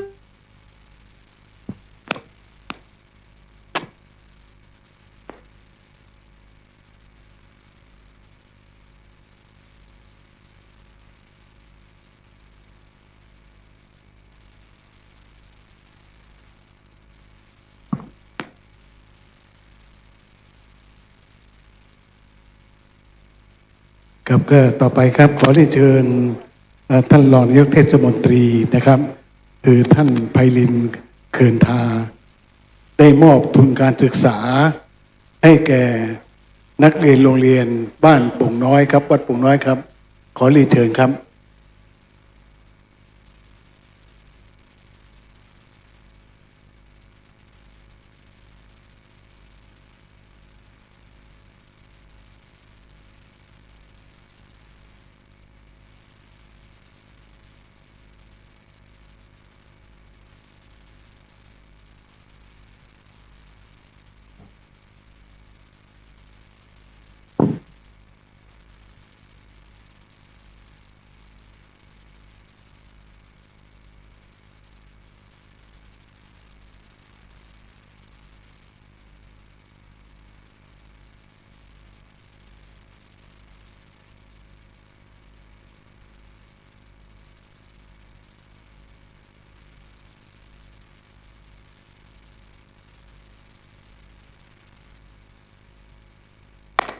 ก็ขอขอบคุณท่านรองนายกเทศมนตรีเทศบาลตำบลตุเทพคือท่านไพลินเป็นอย่างยิ่งและก็ขอขอบคุณนักเรียนโรงเรียนวัดโป่งน้อยนะครับ ที่มาสวดพระพุทธมนต์พุทธคุณธรรมคุณสาคุณลำดับต่อไปครับก็ขอกราบพัฒนาพระเดชพระคุณเจ้าพระครูธีระสุตพจน์อธิการบดีสงฆ์เจ้าวาดวัดผาลาดรองอธิการบดีมหาวิทยาลัย มหาจุฬาลงกรณราชวิทยาลัยขึ้นสู่บนธรรมาสน์เพื่อแสดงหลักธรรมคำสั่งสอนของพระพุทธเจ้าเป็นระดับต่อไปครับขอกราบรัตนานิมนต์พระคุณเจ้าครับ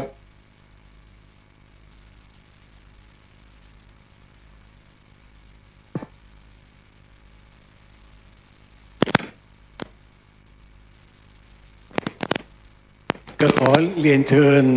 ท่านประธานสภาคือท่านประยูนศรีสุภาได้ทำการจุดเทียนส่องธรรมเป็นระดับต่อไปครับขอเรียนเชิญครับ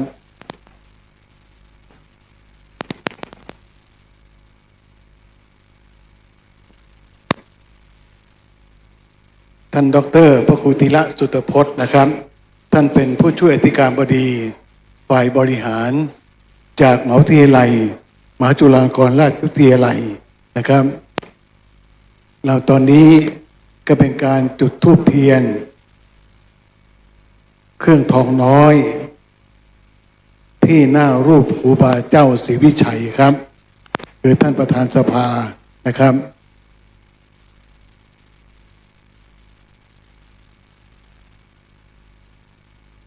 เพื่อเป็นการแสดงสู่ความกตัญญูกตเวทีตาธรรมต่อครูบาเจ้าศรีวิชัยนะครับ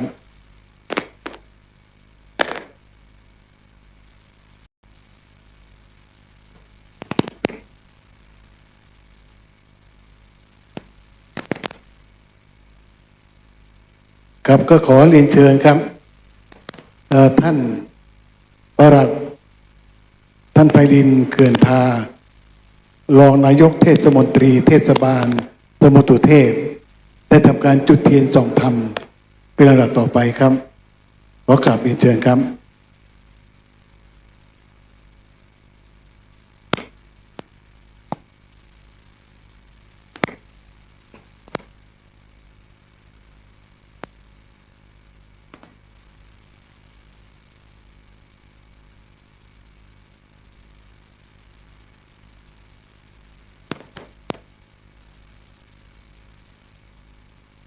ธัมโมจะวิริโยจะมยาเทสิโตปัญญโต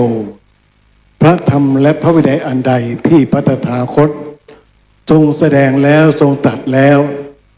พระธรรมและพระวินัยเหล่านั้นจักเป็นศาสนาของเราท่านทั้งหลายในการล่วงลับไปแห่งพระตถาคตคือพระพุทธเจ้าวันนี้พระสังฆบุตรพุทธทินโรรสซึ่งมีนามปรากฏว่าท่านพระเดชพระคุณท่านอาจารย์ดร.ธีระสุตพจน์ผู้ช่วยอธิการบดีมหาวิทยาลัยมหาจุฬาลงกรณราชวิทยาลัยอธิการบดีเจ้าวาดวัดผาลาดและท่านเป็นเจ้าคณะตำบลสุเทพนะครับจะเป็นองค์แสดงพระธรรมเทศนาต่อไปนะครับต่อไปขอเรียนเชิญท่านประธานสภาครับประเทงคันขอสินด้วยครับ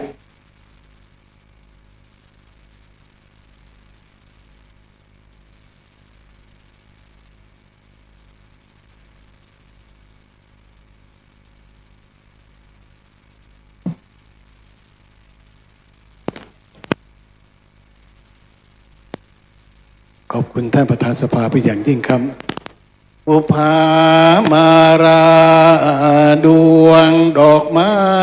ผู้ค่าน้อยขอประนมกรกราบแทบบาทเบื้องปาทาฝูงหูศรัทธามาใหญ่น้อยตั้งใจหญิงปัดนี้องค์พระสิกขาลูกพระภูมินตนผู้รู้จบแจ้งเจนนั่งอยู่เหนือธรรมะแก้วแล้วเทศเทศนาพระธรรมันใดเป็นทลัตรองครองธรรมแห่งนักปราชญ์ผู้ข้าน้อยนาขออาราธนาธรรมธรรมังนะธรรมกุณังธรรมมุตตะมังนะอนุกรรมปิมังประชังนะอารัธนังกโรมา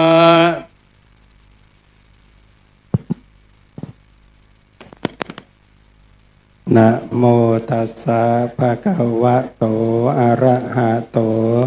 สัมมาสัมพุทธัสสะนะโมตัสสะภะคะวะโต อะระหะโตสัมมาสัมพุทธัสสะนะโมตัสสะภะคะวะโตอะระหะโตสัมมาสัมพุทธัสสะ โอตัสสะภะคะวะโตอะระหะโต สุดสุสังลาภเตปัญญังปีณโอกาสบัดนี้อาตมาภาพจะได้ยกเอาสาระธรรมคำสอนของพระสัมมาสัมพุทธเจ้ามาชี้แจงให้กับญาติโยมท่านสาธุชนทั้งหลายพอเป็นเครื่องประดับสติปัญญากุศลบุญญาราศีในส่วนธรรมสวรรณใหม่ซึ่งในวันนี้เราท่านทั้งหลายตึงสองเบื้องเฟื่องฝ่ายมีตึงคณะสงฆ์ตึงคณะศรัทธาตั้งคณะสงฆ์นั้นมีหลวงพ่อเจ้าคุณพระภาวนาธรรมาภิรัตน์หลวงพ่อเจ้าคณะอำเภอเมืองเจียงใหม่วัดร่ำเปิงตะโพธารามเป็นต้นเป็นประธานพร้อมกับหลวงพ่อพระครูโคสิทธิ์ปริยัตยาภรณ์เจ้าคณะตำบลสุเทพเขตหนึ่งพระมหาเถรานุเถระทุกรูปทุกองค์ภิกษุสามเณรทุกรูปของทุกวัดทุกวาทางภายนอกนั้นก็มามีทางเทศบาลเมืองสุเทพซึ่งในวันนี้ท่านปลัดท่านรอง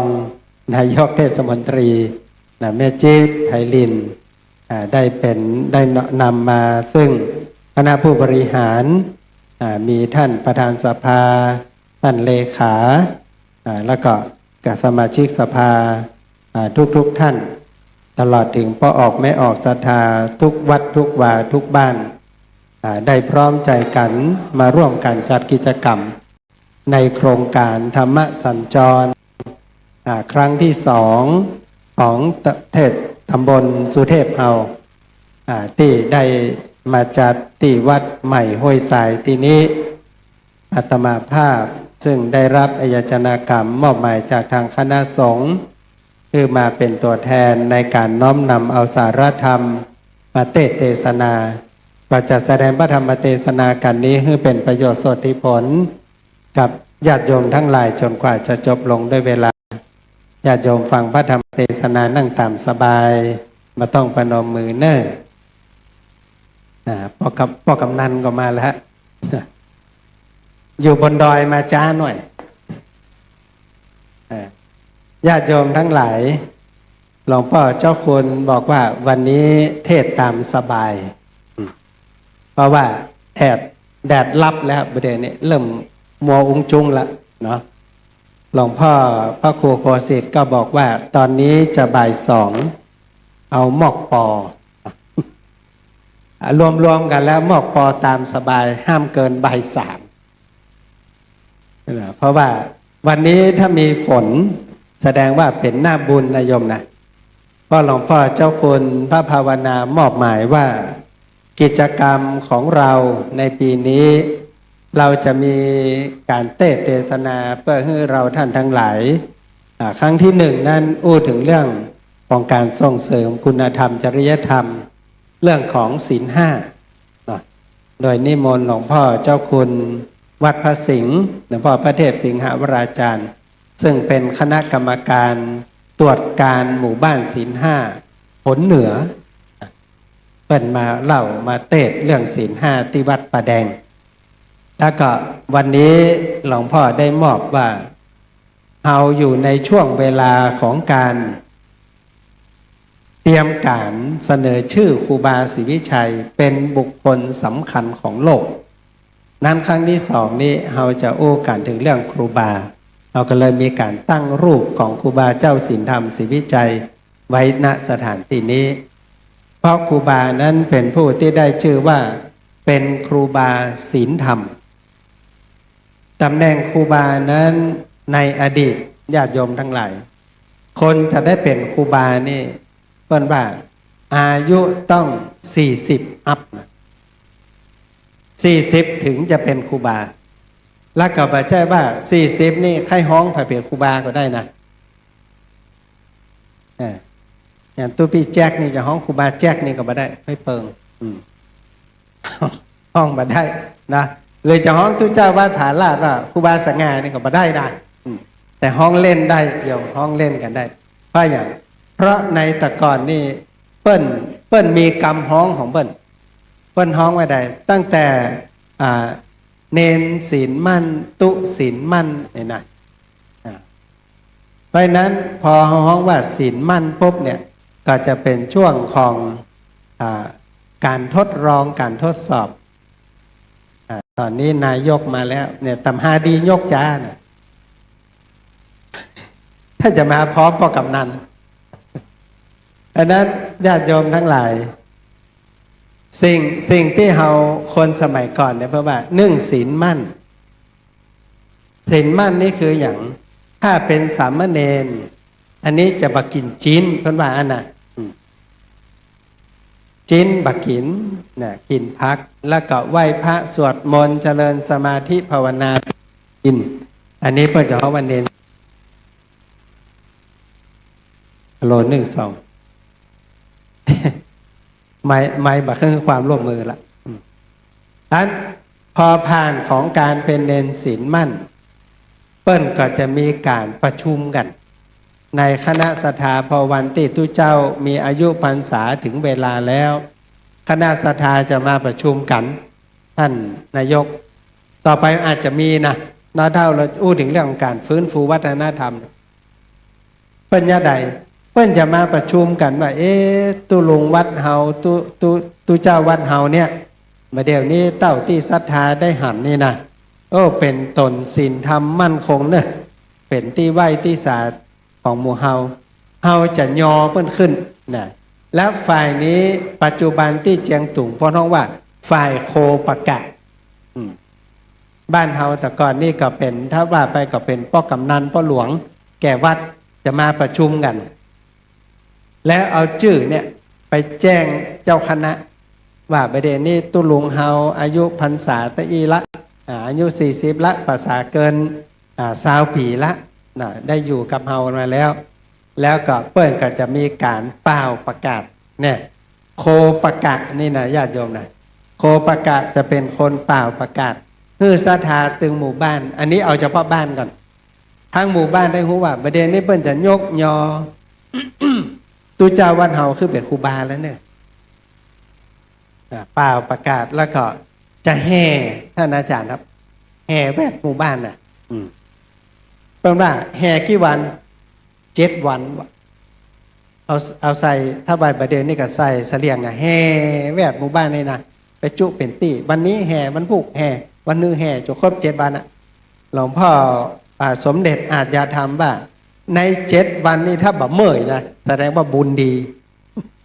แต่ห้ามหดน้ำนะตอนแห่ห้ามหดน้ำนี่จะเมื่อยก่อนแต่ถ้าภายใน7 วันเมื่อยว่าสบายได้ไปนอนทงยาอีนะอันท่านเลขาอ้อยแสดงว่าบุญไม่เติมมาได้หดน้ำแล้วเพราะเมื่อยแล้วหรอกเอาไว้งวดแน่ไอ้ล่ะอันนี้ครูบาว่าอันนะเพื่อการทดสอบกันอันนี้ระดับหมู่บ้านแต่ถ้าในระดับสมมติว่าเขาจะสมโภชเนาะเอาท่านเนี่ยตุปีเลิศเขาไว้นะวัดเปิ้นจะได้เป็นมรดกโลกแล้วหรอก่อนประกาศมรดกโลกเขาจะสถาปนาท่านพระอาจารย์บุญเลิศขึ้นเป็นครูบาอีนะครูบาอย่างครูบาของตำบลสุเทพเขต2พออยู่ฝั่งถนนลายเพชรน่ะแห่7 วันเหมือนกันถ้าจำเลิศแห่ไปวันละบ้านวันนี้แห่ออกแห่วัดโป่งอุโมงค์วันพุกแห่วัดลำเปิงวันฮืมโป่งน้อยแห่วันมาแห่ใหม่ห้วยทรายแห่วันไปแห่วัดช่างทองถ้าไปครบทุกวัดครบทุกหมู่บ้านแล้วบะเมื่อยบะเจ็บบะไข้อีนะอันนี้สถาปนาได้ละปีกไปโหดน้ำที่วัดลำเปิงสโหดน้ำแล้วน้ำมันเพื่อก็จะหุงก็กันนะสถาปนาขึ้นถามว่าถ้าเมื่อยแล้วครับท่านครูบาเหมือนเดียวกันถ้าแห่ทุกหมู่บ้านแล้วเมื่อยนี่นะไม่ได้โหดละ1บุญไม่เติงถามว่าอันท่านครูบาครับ แห่ไปนี่มันโดนลมโดนแดด7 วันนี่มันก็ละเมยสักวันก็ได้นะเพราะว่าแท้ที่จริงถึงแม้เป็นไข้ถือว่าเป็นอาการเจ็บป่วยทางร่างกายไม่เป็นไรลดได้ แต่แล้วต้องการวัดตุเจ้าเนาะปกติกินเจอย่างหลวงพ่อครับแต่ปรากฏว่าอันลากมากินจิ้นลาบที่วัดโป่งน้อยเฮ้ยนะจดลาบจดซ่าตอนแห่เข้าวัดโป่งน้อยเนี่ยขึ้นแย่มันจะขึ้นยากละเป็นว่าความรู้สึกมันจึงมีบักก้าไปละหมู่บ้านนั้นเพราะว่าแห่นี่เพิ่นจะมีสปายหรอกฟังเสียงศรัทธาบ่าเวลาแห่เข้ามาน่ะอันนี้เพิ่นแห่หยังพระเจ้าตุลงไปครูบาเพราะว่าเพิ่นกินเจตลอดวันก่อนก็โจดซ่าด้วยกันไปละนี่นะอันนี้ได้ทอดจื่อกลางตางละอันนี้ปัจจุบันที่เจียงตุงเนี่ยยังมีอยู่แต่บ้านเฮาเอาวัฒนธรรมเหล่านี้มาบ่ได้มีการแห่แบบนี้แต่ส่งชื่อแล้วสถาปนาขึ้นเป็นครูบาศรีวิจัยเฮานี่เป็นยุคสุดท้ายพอดีที่มีอายุพรรษาครบยกให้เป็นครูบาพร้อมกับมอบตำแหน่งพระอุปชาให้ครับท่านอาจารย์มอบให้เลยเพราะครูบาอาจารย์ที่เป็นพระอุปชาพอเฮียนกรรมฐานแล้วเพิ่นว่าครูบาศรีวิจัยนี่จบปรมัตถ์น่ะหลังจากจบปรมัตถ์แล้วจะเหมือนกับครูบาฝ่ายหินเฮาฟังเสียงนกฟังเสียงหนูหูเรื่องเนี่ยไม่ใช่แค่ภาษาอังกฤษภาษาจีนนะฟังภาษานกหูเรื่องด้วยนะภาษาสัตว์หูเรื่องด้วยเปิดว่าอันเสร็จเรียบร้อยพอเปิ้นได้เป็นครูบาแล้วเป็นพระอุปชาปรากฏว่าในปีที่ครูบาเป็นอุปชาเนี่ยเปิ้นได้มีคำสั่งคณะสงฆ์ออกมาในจังหวะนั้นพอดีว่าคนที่จะบวชคือกับคนอื่นต้องมีการตั้งจากกรุงเทพมหานครในตั้งแต่สมัยรัชกาลที่5มีประกาศออกมาถ้าใครมาได้การตั้งจะบวชไม่ได้แล้วคนที่ได้การตั้งในทั่วสังฆมณฑลเนี่ยคือเจ้าคณะอำเภอถ้าต่างนอกเป็นเจ้าคณะแขวงครูบาเพิ่นก็เลยบวชให้คนพอมีข่าวอย่างอันปุ๊บเพิ่นก็ไม่ได้ดื้อนะเพราะกำนันส่งเอกสารไปขอแล้วคนมาขอบวชกับครูบาเนี่ยเชื่อเพราะครูบาบูรณะพระธาตุวัดบ้านปางคนก็ไปช่วยกันแล้วเวลาจะมาช่วยท่านอาจารย์มานะถ้าคนใดตั้งใจช่วยนะเพิ่นแบบปิกบ้านแล้วหรอกเพราะฉะนั้นอยู่ช่วยครูบาดีที่สุดคือบวช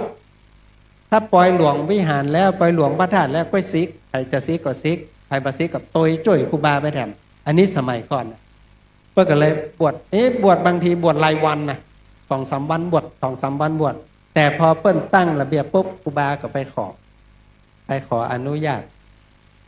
เจ้าคณะถ้าขี้ค้านเซ็นมาขอเจือลำใบนะเอาเข้าบัตรเซ็นนะเพราะว่าต้องไปขอที่อำเภอแล้วก็มาขอที่เจ้าคณะ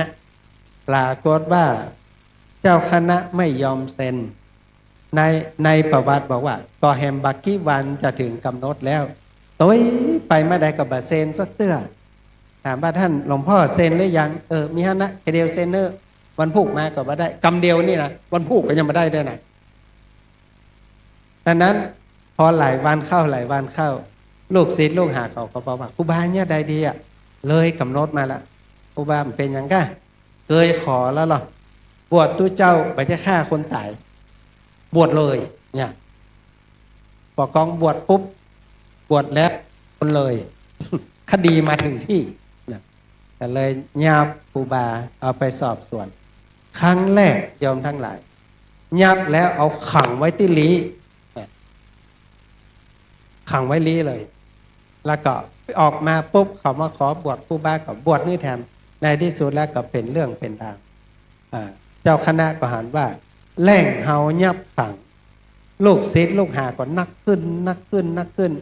คนมีก็คนหันใจว่าครูบานำคนสร้างบุญกุศลสร้างวัดสร้างบาตรบวชพระบวชเนรเนี่ยอย่างต้องมีความผิดตัวอันนี้ชาวบ้านมาเข้าใจ เพราะมันมีไผอธิบายระเบียบการคณะสงฆ์ให้ชาวบ้านได้รับรู้ ก็สงสัยว่าทำไมแค่บวชตู้เจ้า ถึงโดนยับเนี่ยพายุมาแล้วท่านนายก วันนี้เตะครูบาเนี่ยอันนี้ไอ้ฟ้าห้องได้ไหนแล้วเพื่อก็เลยยับครูบา เจ้าคณะแขวงก่อนว่ายับรอบสองนี่ถ้าขืนเอาขังไว้ที่ลีปัญหาใหญ่แน่ก็เลยทำบันทึกข้อความส่งให้เจ้าคณะจังหวัดไปตรวจสอบกรรมส่งจากลีเตียวมาฮับโทษที่วัดพระธาตุหริพุนชัยครูบากับเตียวมาวันที่กำลังจะเดินมาถามหลวงพ่อพระครูโคสิทธิ์ปริยัติยาภรณ์โยมแม่อุสาไปกอดแข้งครูบาแต่บอกว่าตุซิกเตอร์บัดต้องคือพอเพิ่นรู้ว่าจะเอาลูกไปยับขังเนี่ยแม่อุสาบอกว่าแม่ดูแล้วคู่กรณีของตู้เจ้าคนหนึ่งเจ้าคณะแขวงคนหนึ่งนายอำเภอแล้วตอนนี้ยังจะไปอู้กับเจ้าคณะจังหวัดและเจ้าหลวงเขาเป็นลูกหลานชาวบ้านธรรมดาบ่มีทางสู้เพิ่นได้หรอกจิกตะลุก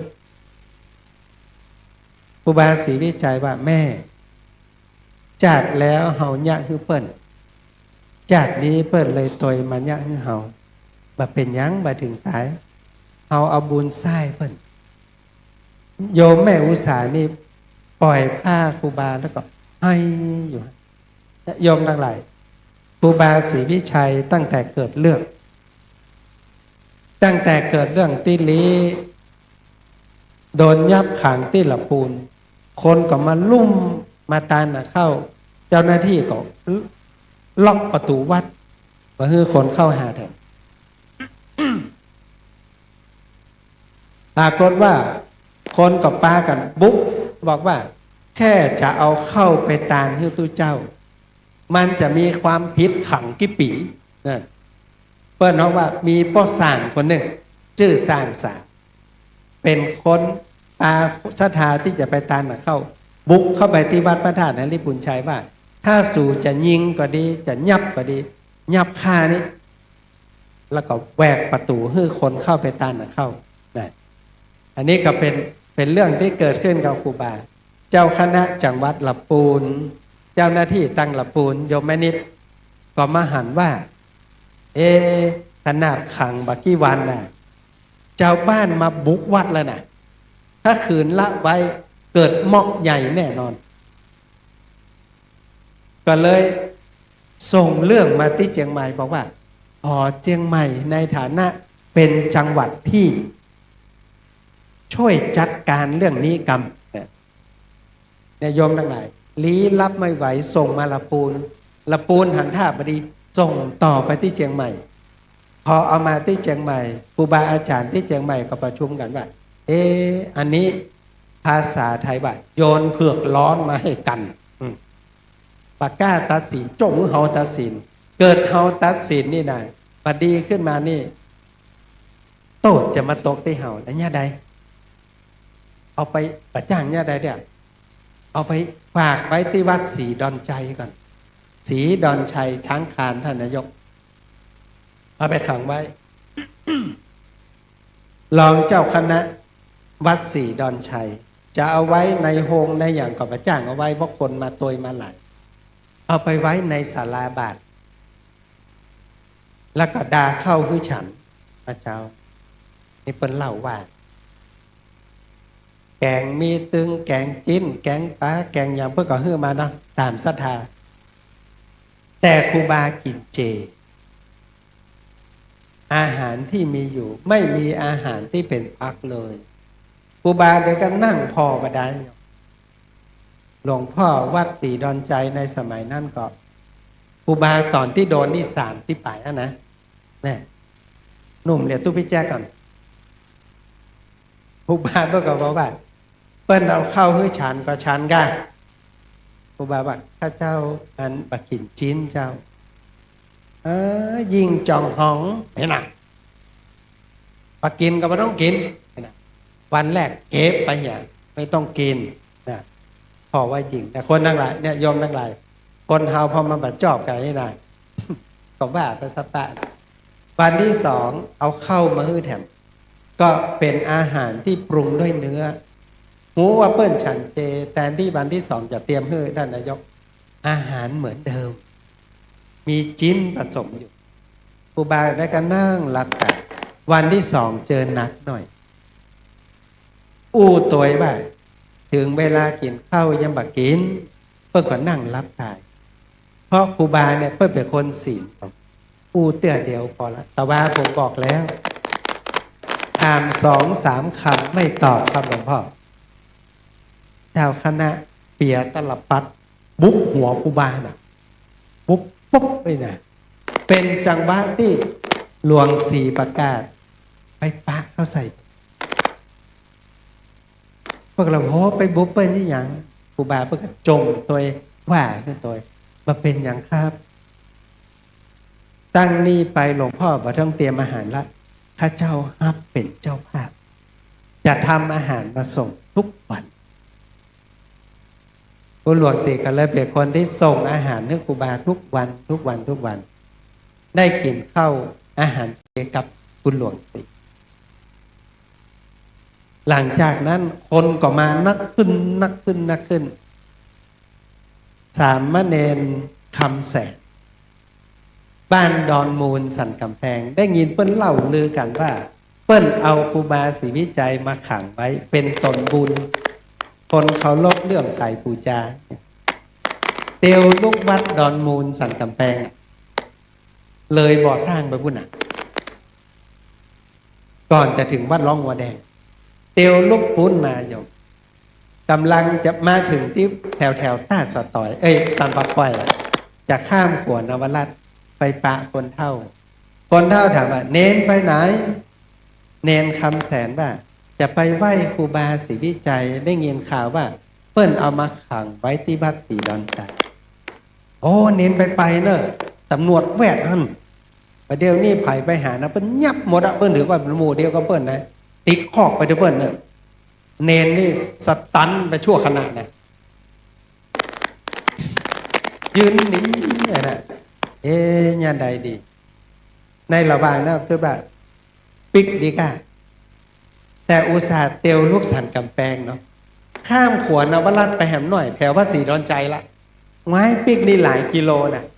ในที่สุดเนนก็เลยตัดสินใจว่าช่างมันเด้อไหนก็มาแล้วโดนยับกว่าช่างมันเลยตัดสินใจข้ามขวามาเข้าไปหาครูบากำลังนั่งฉันเข้านายกเนนคำแสนเข้าไปกราบเข้าหลวงพ่อพอกองกราบเรียบร้อยแล้วครูบาว่าเนนถ้าเชื่อปู่นั่นตะกี้เขาก็ไม่ได้หันหน้ากันแล้วนอกเนนให้เลยครับครูบาฮู้ได้อย่างใดว่าเขาโดนปู่นั้นตักที่ตีนขวดว่าถ้าเชื่อปู่นั้นไม่ได้พระกันละเนนก็เลยลวดอยู่กับครูบาหั่นหลายวันอุปถากเทวอย่างฮื้อครูบาก็เลยสอนกรรมฐานสอนอย่างฮื้อคือข้อคิดกับสามเณรว่าถ้าเนนอยากเป็นคนบุญอยากเป็นคนปฏิบัติฮื้ออดทนแล้วก็ฮื้อข้อวัดปฏิบัติฮื้อเนนไปปฏิบัติสามเณรคำแสนวันนั้นเลยกลายเป็นครูบาคำแสนน้อยอยู่ที่วัดดอนมูลสันกำแพงมีชื่อเสียงมาจนถึงทุกวันเพราะปฏิบัติตามที่ครูบาแนะนำส่วนครูบาศรีวิจัยหลังจากนั้นคณะสงฆ์ก็ประชุมกันว่าเอาไว้นี่นะคนนักขึ้นนะนักเหลียวพระธาตุหลวงละปูนก่อนนะคืนเอาไว้ที่นี่เฮาก็บอกหุ้ยตัดสินว่าใดเพราะเฮาไม่ใช่คู่กรณีแล้วยังไงความผิดจากการบวชคนเฮาไม่ใช่คนออกกฎนายกคนออกกฎคือกทม.ดังนั้นเหตุเกิดที่ไหนแก้ที่นั่นตรงไปหุกกรุงเทพทักษิณดีกว่าเนี่ยยอมทั้งหลายปากกล้าเหมือนกันขนาดละปูนมันยังปากกล้าบ้านมันแท้ๆส่งมาให้เราก็ไม่เอาส่งจากเชียงใหม่เข้ากทม.ครูบาก็จะขึ้นรถไปที่กรุงเทพพอไปที่กรุงเทพ ก็ไปขังไว้บาดายนะผมว่าอย่างเหมือนกันแต่ปรากฏว่าพอไปที่กรุงเทพมหานครก็มีคนไปเยี่ยมไปยื้อไปให้กำลังใจ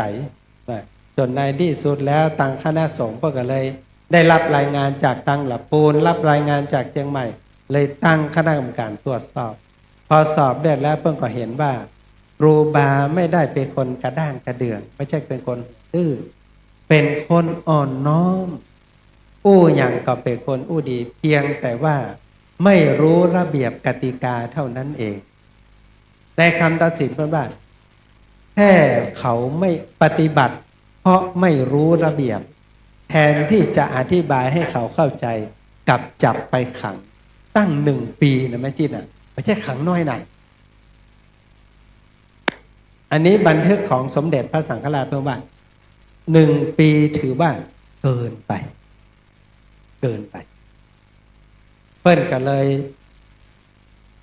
ถ้าว่าไปก็คืออภัยเสร็จเรียบร้อยก็เขียนจดหมายมาว่าให้แนะนำเรื่องกฎระเบียบกติกาคือเปิ้นได้รู้แทนการไปยับเปิ้นแต่ละก็ส่งครูบาปิกมาญาติโยมทั้งหลายก็มาช่วยบูรณะตั้งแต่ลำปางไหลมาจนกระทั่งในระหว่างที่ครูบากำลังบูรณะปฏิสังขรณ์นั้นตังเจียงใหม่ได้ข่าวว่าเนี่ยทุเจ้าที่เปิ้นเคยเอามาขังไว้นี่นะประเดี๋ยวนี้เปิ้นแปลงตั้งลำปางแปลงตั้งหลับปูนมีชื่อมีเสียงนักจะไปนิมนต์มาพ่องแต่ในระหว่างนั้นครับท่านอาจารย์หลวงพ่อที่วัดศรีดอนชัยกำลังเตียวขึ้นวิหารอันนี้ก็ฟังเป็น2 อย่างนะบางคนก็ว่าพะเลิศเอาหัวปุ๊บที่หน้าวิหารมรณภาพบางคนก็บอกว่าหลวงพ่อกำลังเดินขึ้นวิหารเกิดฝนตกฟ้าผ่าที่วิหารเจ้าฟ้าหน้าวิหารฮักตกลงมาใส่หัวครูบาพอดีมรณภาพเปิ้นก็ว่าอันนี้คือกรรมที่บุบฮื้อตนมีศีลมีธรรมอันนี้เปิ้นว่าไว้นะอาตมาภาพเกิดประตันแล้วครูบาศรีวิจัยก็เข้ามาอยู่ที่บ้านเฮาแล้วก็ในที่สุดแล้วก็บูรณะวัดเจียงมั่นบูรณะวัดกู่เต้าบูรณะวัดป่าแดงเนี่ยป่าแดงในวิหารนี่มีชื่อติดอยู่ข้างวิหารนั่นน่ะครูบาศรีวิชัยบูรณะวิหารน้อยหลังนั้นน่ะจากนั้นก็ไปบูรณะวัดพระสิงห์บูรณะวัดสวนดอกและที่วัดสวนดอกนี้เองหลังจากที่บูรณะแล้วปล่อยหลวงเสร็จเรียบร้อยยอมทั้งนั้น พระเนนอันนี้อาตมาภาพฟังมาน่ะสามเณรเนี่ยเต็มวัดสวนดอกกันน่ะช่วยกันแปลงวิหารสมปูนคนไม่คนอย่างกาดต้นพยอมที่เราเห็นทุกวันนี้ที่มันเปลี่ยนตะกอนเป็นดอยน้อยครูบาคือคนมาขุดขี้ดินครับท่านอาจารย์ขุดเนินดินน้อยน่ะว่าน้อยตีกาดนั่นน่ะขุดเอาไปถมเติกวิหารวัดสวนดอกครูบายกขึ้นเกือบ2 เมตรแล้วก็ยกแต้นพระเจ้าขึ้นแถวถ้าไผ่ไปดูรูปเก่าเนาะพระเจ้าตะกอนนี่นะจะบได้มี2 ชั้นจะมอบฐานวิหารปัจจุบันครูบาเอาดินไปถมให้สูงขึ้นแล้วก็แปลงวิหารพระเนนนี่เพิ่นว่าแมลงมาศรัทธาเนี่ยขินเลี้ยงกันเลี้ยงศรัทธาที่ไปช่วยครูบาว่าเอาเผื่อพระเนนเฮาตัวเนอะที่เขาเนี่ยกันเอาถามว่าเนนกินข้าวแรงได้กะอันนี้ครูบาได้บ่ได้ว่านะอาตมาภาพบ้าคนเดียวนะบ่าว่าเมื่อเขากินเตอะละอ่อนเขาเนี่ยเวียกเนี่ยกันยิดวันค่ำวัยรุ่นต้องการใช้แรงเพราะนั้นกระดาเข้าเขากินและมีกรรมหนึ่งเพิ่นว่ากินข้าวแรงบ่เสียกรรมฐานว่าเขาเนี่ยเวียกเนี่ยกันนี่เขากินเนี่ยแต่ครูบามากินนะตัวครูบาเพิ่นมากินแต่เพิ่นคือพระเนนได้กินแล้วก็หลังจากวิหารวัดสวนดอกเรียบร้อยครูบาเทิมเจ้าแก้วนวรัตน์ กับหลวงศรีประการ ซึ่งตอนนั้นเป็นผู้แทน ได้รับนโยบายว่าดอยสุเทพเป็นดอยสำคัญ ให้ได้ไฟเหมือนวัดสะเกดเปิ้นมามีดอยนะกรุงเทพไม่มีดอย อุตส่าห์ไปแป่งดอยไว้กลางเมืองนะวัดเจดีย์วัดสะเกดนะแล้วก็ติดไฟพอมันงั้นเลยนะของเฮานี่มีพระธาตุน่าจะเอาไฟไปติดมันจะได้อยู่ที่ไหนก็หันจะได้งามเหมือนเปิ้นพ่องก็เลยแล่มอย่างหนึ่งบนดอยเป็นพระตำหนักเคยเป็นที่พักของเจ้าราชชายาและเป็นที่รับแขกครับท่านอาจารย์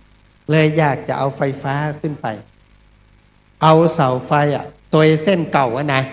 เส้นที่เฮาแห่พระธาตุที่เฮาไปช่วยกันเพี้ยวเนี่ยเส้นโบราณนี่นะครับจะฝังเสาไฟในเส้นโบราณเนี่ยเลยไปขอครูบาว่าครูบาลูกศิษย์ครูบานักขอครูบาปาลูกศิษย์ลูกหาช่วยกันแบกเสาไฟฟ้าฝังขึ้นไปจนถึงวัดพระธาตุดอยสุเทพครูบาก็มากู้ใจ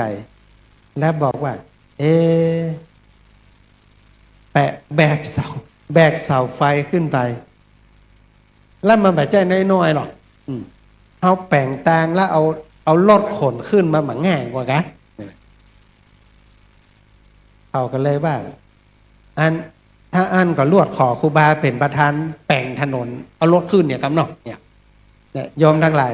ไอเดียดีๆนี่จะไปนับได้นับเสนอมาได้นะพอเสนอไอเดียปุ๊บลวดภาพครูบากันเลย แต่ครูบาเพิ่นดีนะพอครูบาเทิมเจ้าแก้วขออย่างอันน่ะครูบาเลยตักไปสักกำหนึ่งแล้วก็บอกว่าเดี๋ยวขอ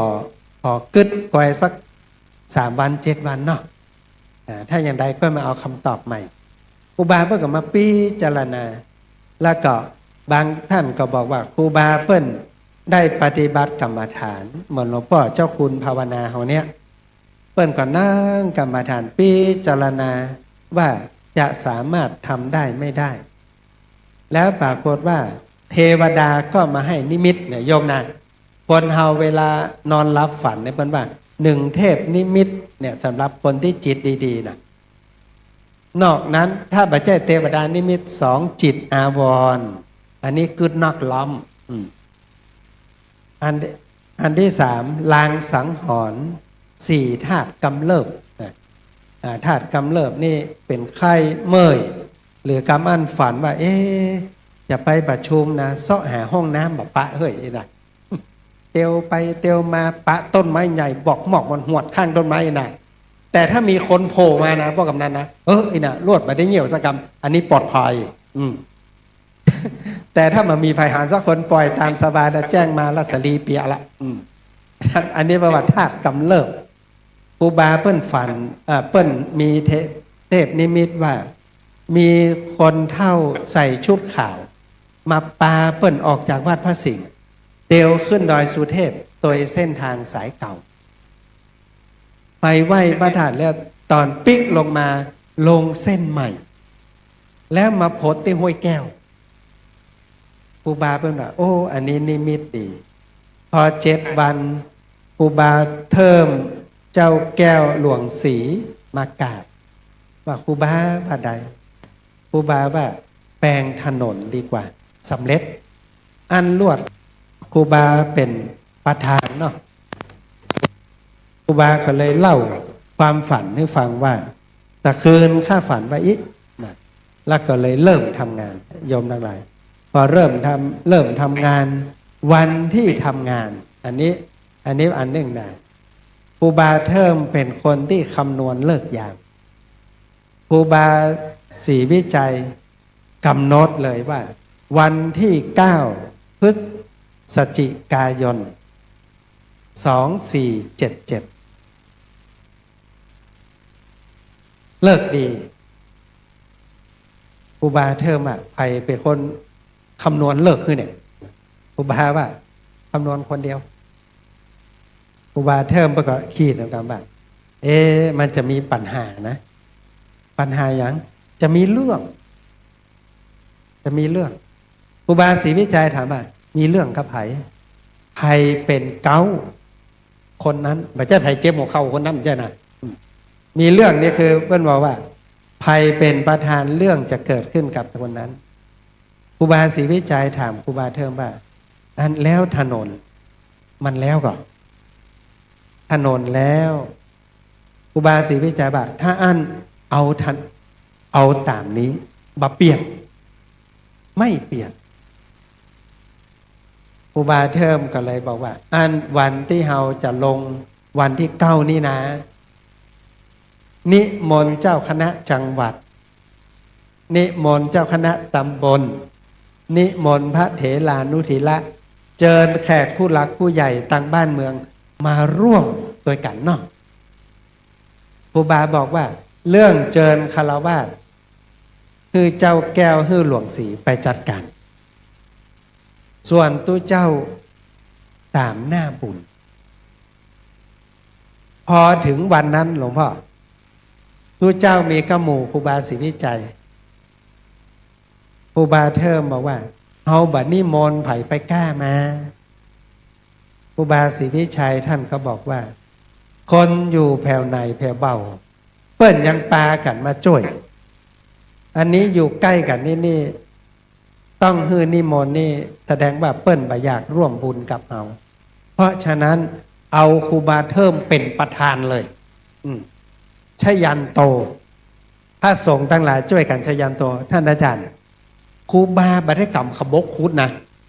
เพราะในวินัยบอกว่าภิกษุขุดเองก็ดีใช้คนอื่นขุดก็ดีเป็นอาบัติ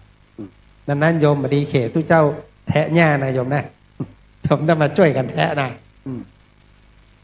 แล้วก็งานก็เสร็จโยมเสร็จกันคนที่เป็นคนในประวัติศาสตร์ที่อยู่กับหมู่เฮาน่ะหลวงปู่ทองอยู่ฮอดเจ้าฮอดนี่เปิ้นปากันมาเราฮอดดอยเต่าลีอมก๋อยน่ะเปิ้นปากันมาสามเณรทองนี่น่ะก็ตวยเปิ้นมาเปิ้นว่าสมัยนั้นเฮามันตู้มาตวยเปิ้นมาถึงประตูเชียงใหม่สามเณรที่มาด้วยกัน 2-3 องค์พ่อแม่เปิ้นมีเงินเปิ้นคือสตางค์ลูกเปิ้นมาหลวงปู่ทองว่าเนนเขาซื้อน้ำหวานน้ำแดงนะอย่างที่ลงทานเนี่ยประกองหันเปิ้นกินน้ำแดงโยมทั้งหลายละอ่อนกับน้ำหวานนะหลวงปู่ทองว่าเอาก็คืดในใจว่านั่งรถมาด้วยกันมันถ้าจะปั่นเฮาดูดสักกำแกตาก็ว่ามันดูดคนเดียวบ่ทำเพื่อเฮากินสักกำก็รู้สึกน้อยใจแล้วก็คืดคนเดียวว่าถ้าเฮามีสตางค์เฮาได้ซื้อน้ำเฮาจะปั่นให้เปื้อนให้ฝูงให้หมูได้กินด้วยกันเฮาจะไปขี้จี้อย่างอีนี่นะแล้วก็เตี้ยวตัวเปิ้นไปตานครัวให้ครูบาศรีวิจัยที่โฮงหลวงกวงครูบาที่เฮาจะแปลงวัดถึงวันเนี้ยประกองตานครัวแล้วโยมทั้งหลาย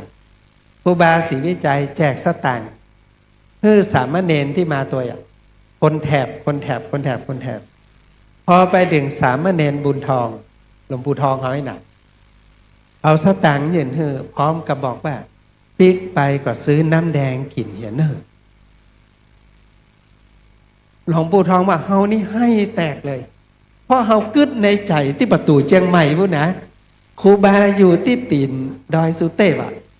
คนอื่นเปิ้นมาตักนายกแต่เปิ้นตักหลวงปู่ว่าปิ๊กไปก็ได้กินน้ำแดงแล้วเนอะเปิ้นก็เลยมั่นใจว่าถ้าเฮาได้บวชใหญ่ไปทางหน้าเฮาจะปฏิบัติเหมือนครูบาเนี่ยดังนั้นหลวงปู่ทองเนี่ยสามเณรนี่นะลองถามหลวงพ่อเจ้าคุณเนี่ยสามเณรน้อยๆเนี่ยหลวงปู่เปิ้นฮักเปิ้นเมตตาแจกสตางค์ตานสตางค์ปั่นสตางค์นี่เพราะว่าเปิ้นหันวัดปฏิบัติที่ครูบาศรีวิจัยทำนั้นจะเลยเวลาละ เล่าข้ามไปเลยหลังจากที่แปลงถนนเสร็จเรียบร้อยโยมทั้งหลายปล่อยหลวง10 วัน 10 คืนหลังจากปล่อยหลวงเสร็จเรียบร้อยศรัทธาก็แยกย้ายกันแต่ก่อนจะแยกย้ายปล่อยหลวงต่างขึ้นดอยสุเทพ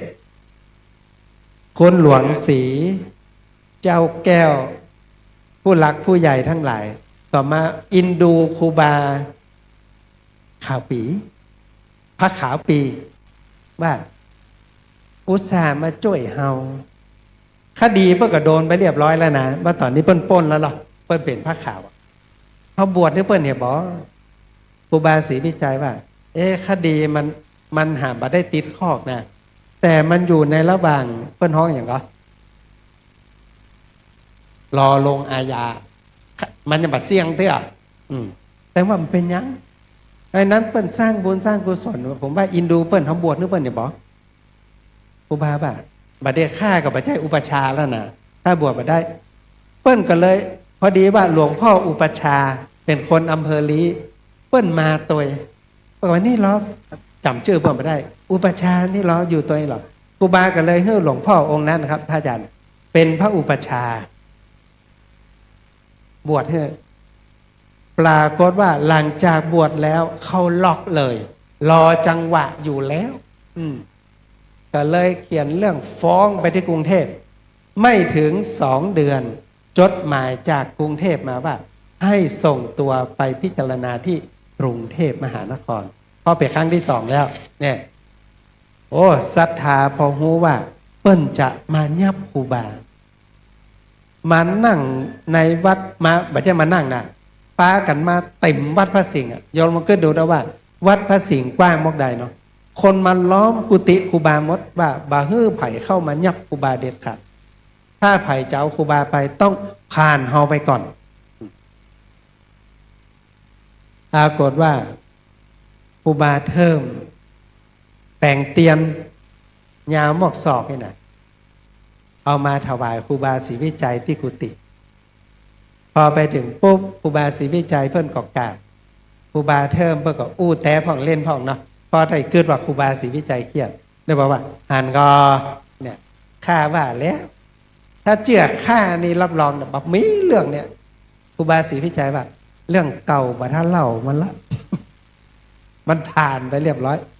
ถามอันเดียวเรื่องนี้ถึงตายก่อนโยมทั้งหลายเนี่ยที่กำลังเกินเนี่ยถึงตายไหมครูบาเทิมว่าไม่ถึงครูบาศรีวิจัยเงียบไปสักหน่อยหนึ่งแล้วครูบาเทิมว่าตามเตียนนี้เนอะแล้วร้ายจะกลายเป็นดีครูบาศรีวิจัยกราบครูบาเทิมแล้วก็บอกว่าครูบาป้อการไปครั้งนี้ข้าเจ้ามีความรู้สึกว่าจะไม่ได้ปิกมาอันอื่นบอกห่วงสักอย่างเพราะเฮาแปลงวัดแปลงวาเฮาตานฮื้อกับเป็นสมบัติพระพุทธศาสนาตานไว้แก่สงฆ์หมดแล้วแม้แต่วัดพระสิงห์ก็ตานแล้วครูบาข่าวปีประกองบวชครูบาศรีวิจัยฮื้อเป็นเจ้าอาวาสเปิ้นบ่เป็นเปิ้นถามว่าห่วงก้าลูกศิษย์ลูกหาในวัดเนี้ยกับพระเนนที่ลาออกจากการปกครองคณะสงฆ์มาขึ้นกับครูบาศรีวิจัยบ่เอาใบสุทธิบ่เอาซะอย่างเอาก้ากาปั๊มครูบานะปรากฏว่าพอมาครูบาศรีวิจัยว่าตราบใดที่ครูบาเทิมยังอยู่เชื่อว่าคณะสงฆ์ยังเกรงใจครูบาเทิม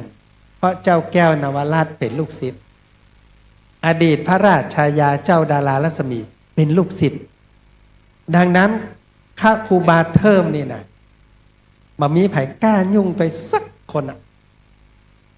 ครูบาเทิมว่าตราบใดที่ข้ายังอยู่จะบ่ฮื้อไผ่มายุ่งกับลูกศิษย์ลูกหาเด็ดขาดรับเปิ้นก็ก้มกราบครูบาเทิมแล้วบอกว่าฝากวัดฝากวาฝากลูกศิษย์ด้วยจากนั้นครูบาก็เตียวออกจากกุฏิศรัทธานี่ประกองหันครูบาตึ้งมือไปเข้าหาแล้วไม่ให้ออกไปครูบาว่าได้โยมว่าญาติโยมทั้งหลายบุญกุศลแป่งวัดแป่งบาแป่งหนตางขึ้นพระธาตุดอยสุเทพหมู่เฮาก็ได้ทำแล้วปอยหลวงกินตาลเฮาก็ได้ทำแล้ว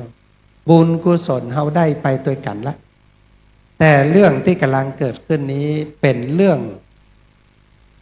ของครูบากับเปิ้ลขอศรัทธาตั้งหลายเอาบุญกับครูบาแห่งกรรมหนึ่ง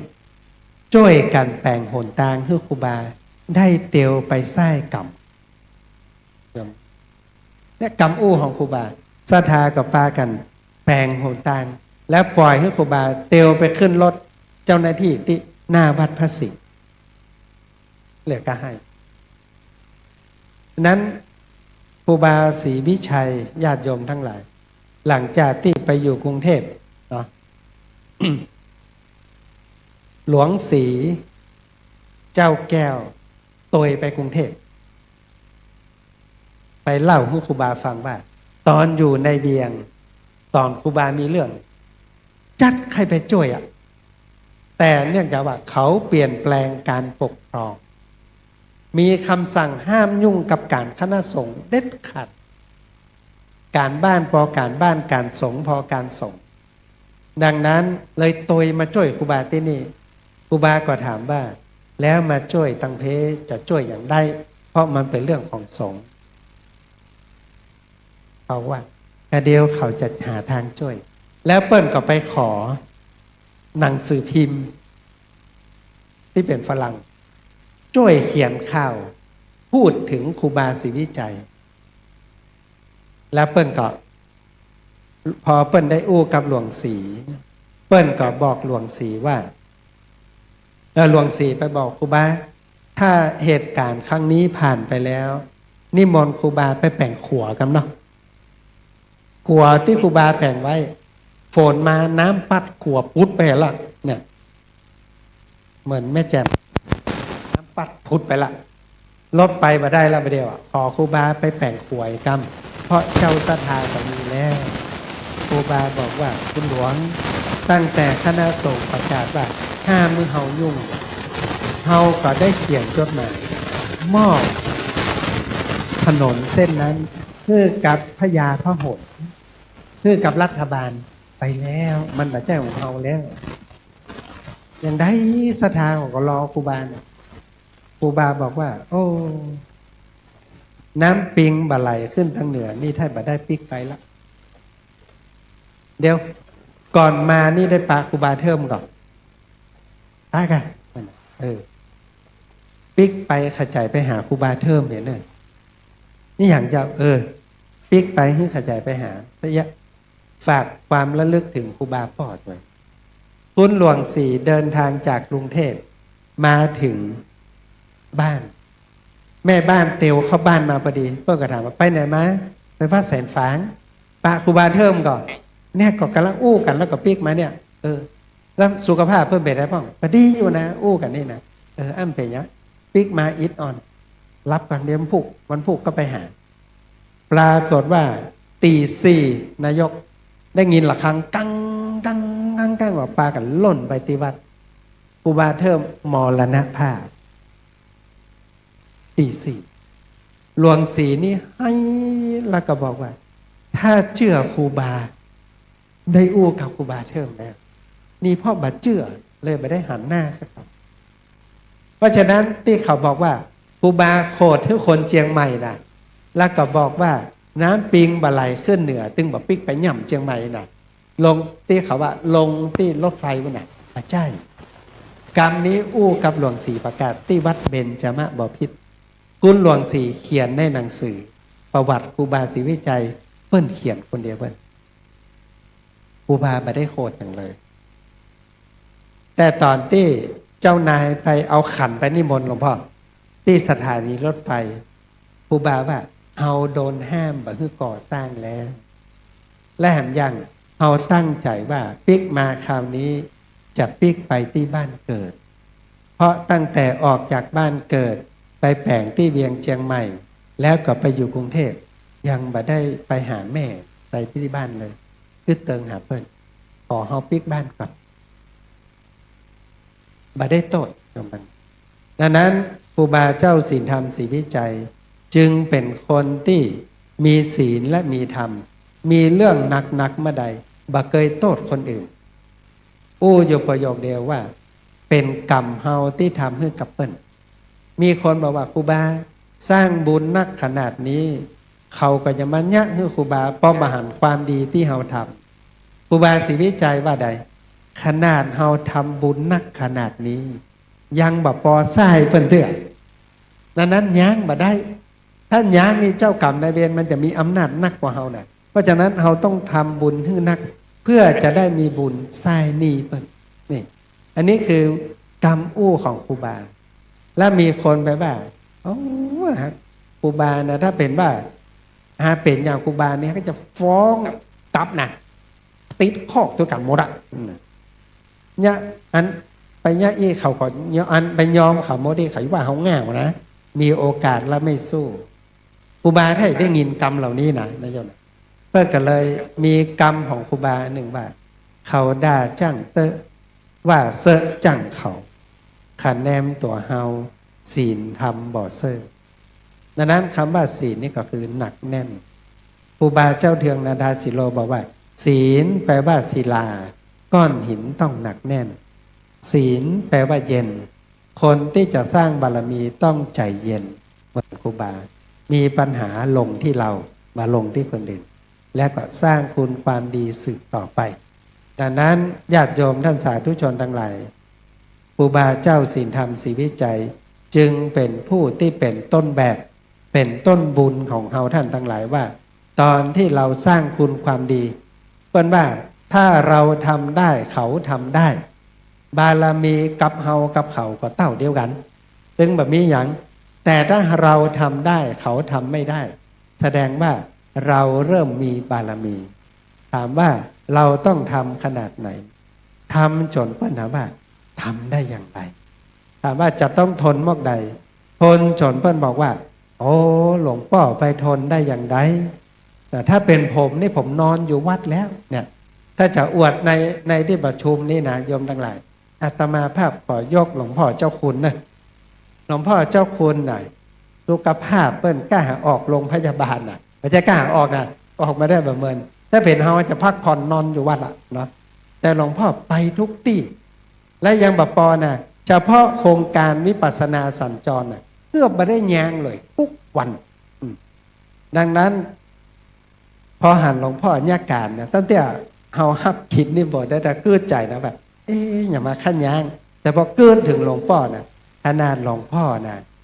สุขภาพท่านยังไม่ร้อยนะเพิ่นยังมาหยุดเลยเพราะเมื่อบอกว่างานคณะสงฆ์งานที่เขาต้องการอันใดเป็นบุญเป็นกุศลเป็นงานเพื่อพระศาสนาให้ถือว่าเป็นโอกาสสร้างบุญเป็นโอกาสตอบแทนคุณของพระศาสนาแม้เราจะไม่ได้ประพฤติปฏิบัติอย่างอื่นแต่พอเรามีโอกาสได้ทำจอบกรรมของหลวงพ่ออยู่กรรมหนึ่งเพิ่นว่าเอาตัวเราเป็นนาบุญเอาบ่ได้สร้างบุญที่อื่นก็เอาตัวเฮาเนี่ยเป็นที่วานทานศีลภาวนาคือมันเกิดขึ้นในตัวเฮาคือมันเจริญงอกงามขึ้นในตัวเราตอนมีชีวิตคนอาจจะบหันแต่หลังจากเสี่ยงไปแล้วเหมือนครูบาศรีวิจัยอาตมาภาพสำหรับตัวเก่าเนี่ยนายกเนี่ยถ้าเป็นเหรียญครูบาศรีวิจัยเนี่ยจะบาถามหรือว่าไผ่สร้างถามว่าปลุกเสกหรือยังเป็นรูปครูบาห้อยมดนะเอามดอ่ะถ้าไผ่ฮื้อนะยกเว้นเปิ้นบ่ฮื้อนะมันไม่ได้นะดังนั้นเฮาเชื่อมั่นนอกจากครูบาศรีวิจัยแล้วก็2ปัจจุบันนี้ก็รูปหลวงปู่ทองเหรียญหลวงปู่ทองเพราะตั้งแต่ฟังเรื่องราวของครูบาจนกระทั่งเราได้รู้จักหลวงปู่เป็นสังฆังสรณังคัจฉามิตามรอยครูบาเจ้าศีลธรรมศรีวิจัยอธิษฐานตั้งแต่เป็นสามเณรที่ครูบาแผ่งตางขึ้นดอยสุเทพจนกระทั่งอายุ96ปีหลวงปู่ก็ยังไม่หยุดที่จะทำงานเพื่อพระศาสนาเลยถ้าไผ่ได้ดูคลิปสุดท้ายหลวงปู่ยังเทศนา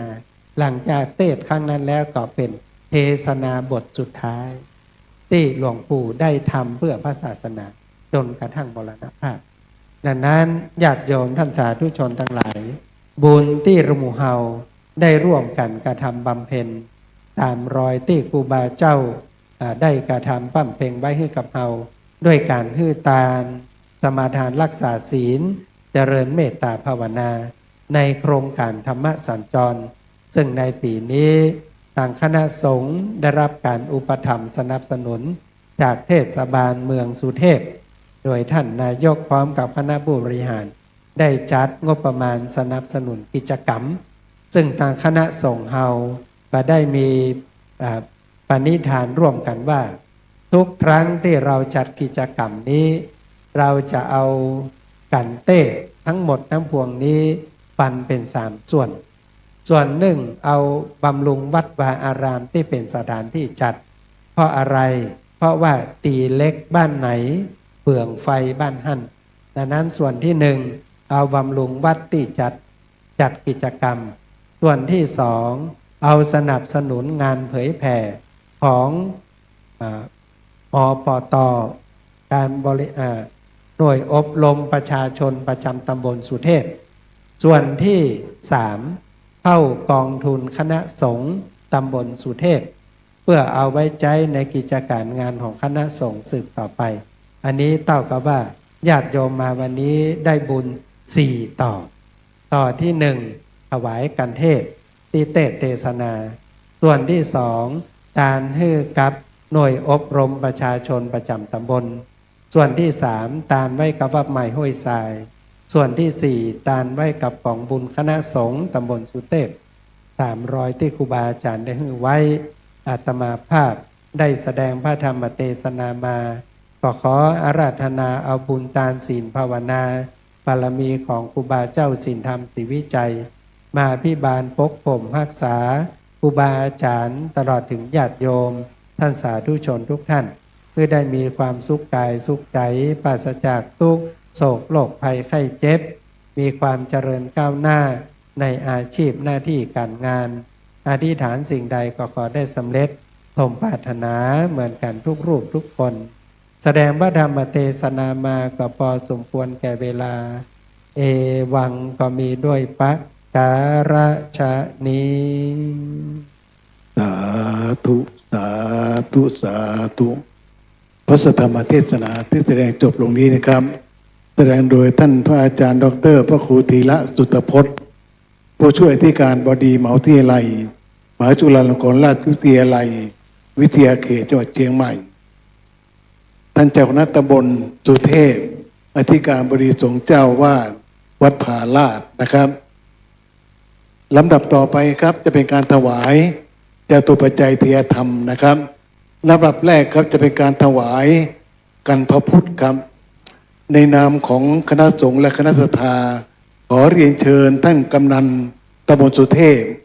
ได้โปรดให้เกียรติในการถวายกันพระพุทธครับขอกราบเรียนเชิญท่านกำนันครับ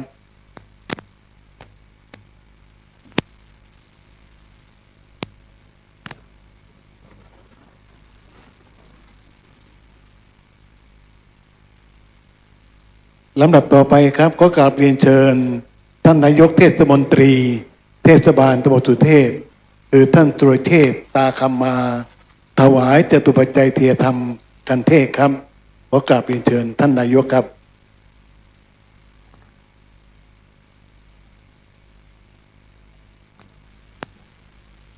เทศบาลเมืองสุเทพนะครับ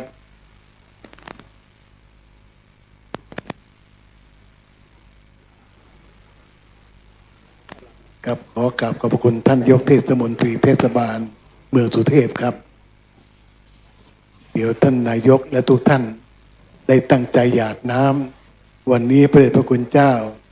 แสดงพระธรรมเทศนาอย่างลึกซึ้งทำให้สร้างประวัติของครูบาเจ้าศรีวิชัยอย่างดีงามยิ่งครับ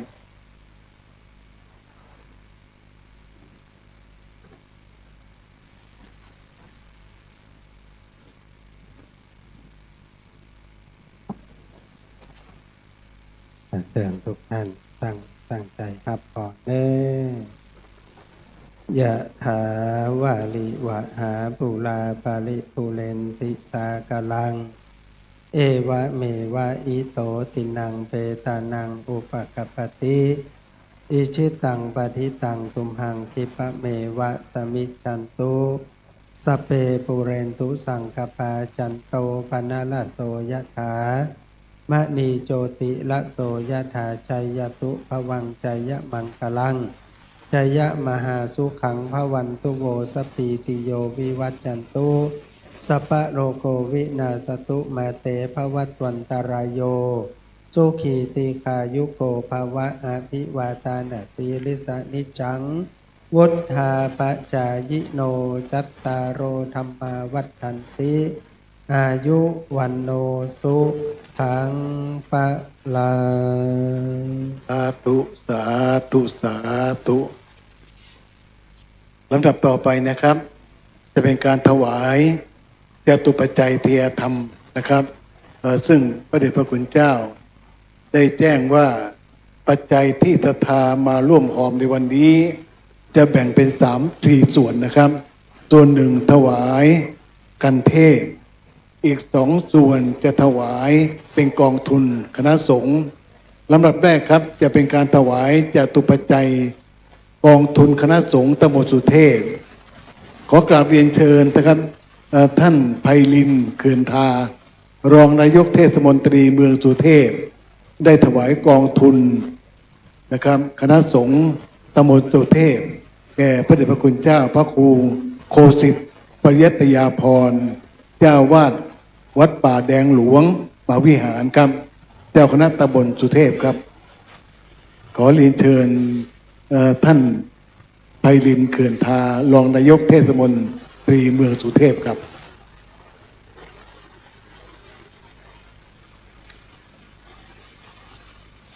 และขอเรียนเชิญ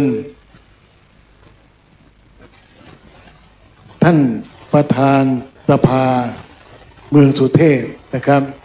คือท่านประยุนศรีสุภาถวายกองทุนอบต.สุเทพให้แด่พระคุณเจ้าหลวงพ่อขาวกันตศรีโลเจ้าวาด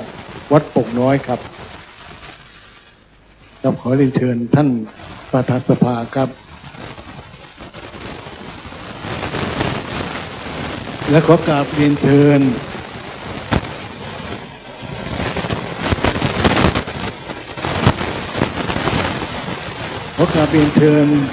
ท่านกำนันตำบลสุเทพครับ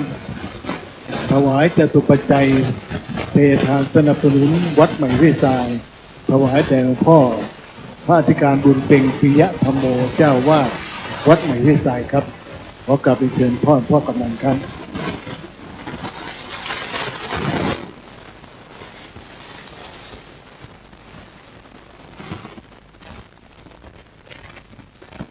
ลำดับต่อไปครับประธานฝ่ายสงฆ์คือพระเดชพระคุณเจ้า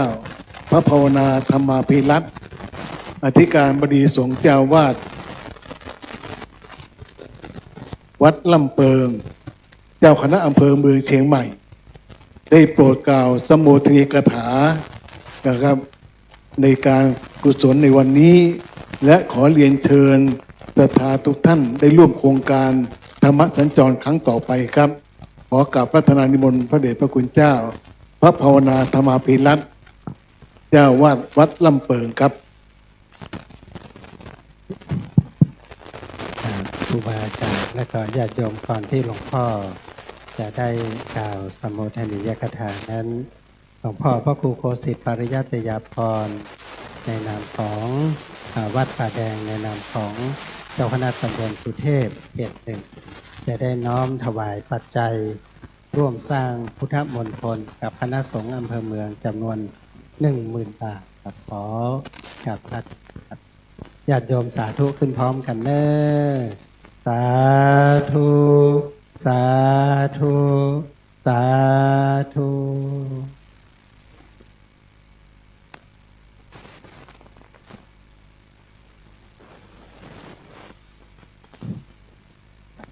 ขออนุโมทนากับท่านอาจารย์พระครูโคสิทธิ์ปริยัตยาภรณ์เจ้าคณะตำบลสุเทพเขต 1ได้พระครูธีรสุตพจน์เจ้าคณะตำบลสุเทพเขต 2วัดพาราชครูบาอาจารย์บุญเพ็งหลวงพ่อเจ้าวาดวัดใหม่ห้วยทรายพร้อมด้วยหลวงพ่อเจ้าวาดผู้ช่วยเจ้าวาดหรือพระตัวแทนพระภิกษุสามเณรที่มาร่วมกิจกรรม ครงการธรรมสัญจรเจริญพระเกียรติแด่พระบาทสมเด็จพระเจ้าอยู่หัวขอเจริญพรท่านนายกเทศมนตรีเมืองสุเทพและท่านคณะผู้บริหารและท่านผู้กำนันผู้ใหญ่บ้านสถาญาติโยมบาโศกบาสิกาที่ได้มาร่วมกิจกรรมธรรมสัญจรของคณะสงฆ์ตำบลสุเทพโดยปรับเปลี่ยนจากเวลากลางคืนมาเป็นเวลากลางวันพอด้วยที่ท่านทั้งหลายมีน้ำใจมาสู่สถานที่คือบ้านใหม่ห้วยทรายนี่มาฟังธรรมมาฟังจริยวัตรคุณูปการที่ครูบาเจ้าท่านได้สร้างได้ทำในกิจน้อยใหญ่เกี่ยวกับเรื่องของงานประสร้างบารมีธรรมตั้งแต่เป็นได้ตั้งใจที่บวชจนถึงได้ถึงแก่มรณภาพไปมาจนถึงทุกวันนี้ได้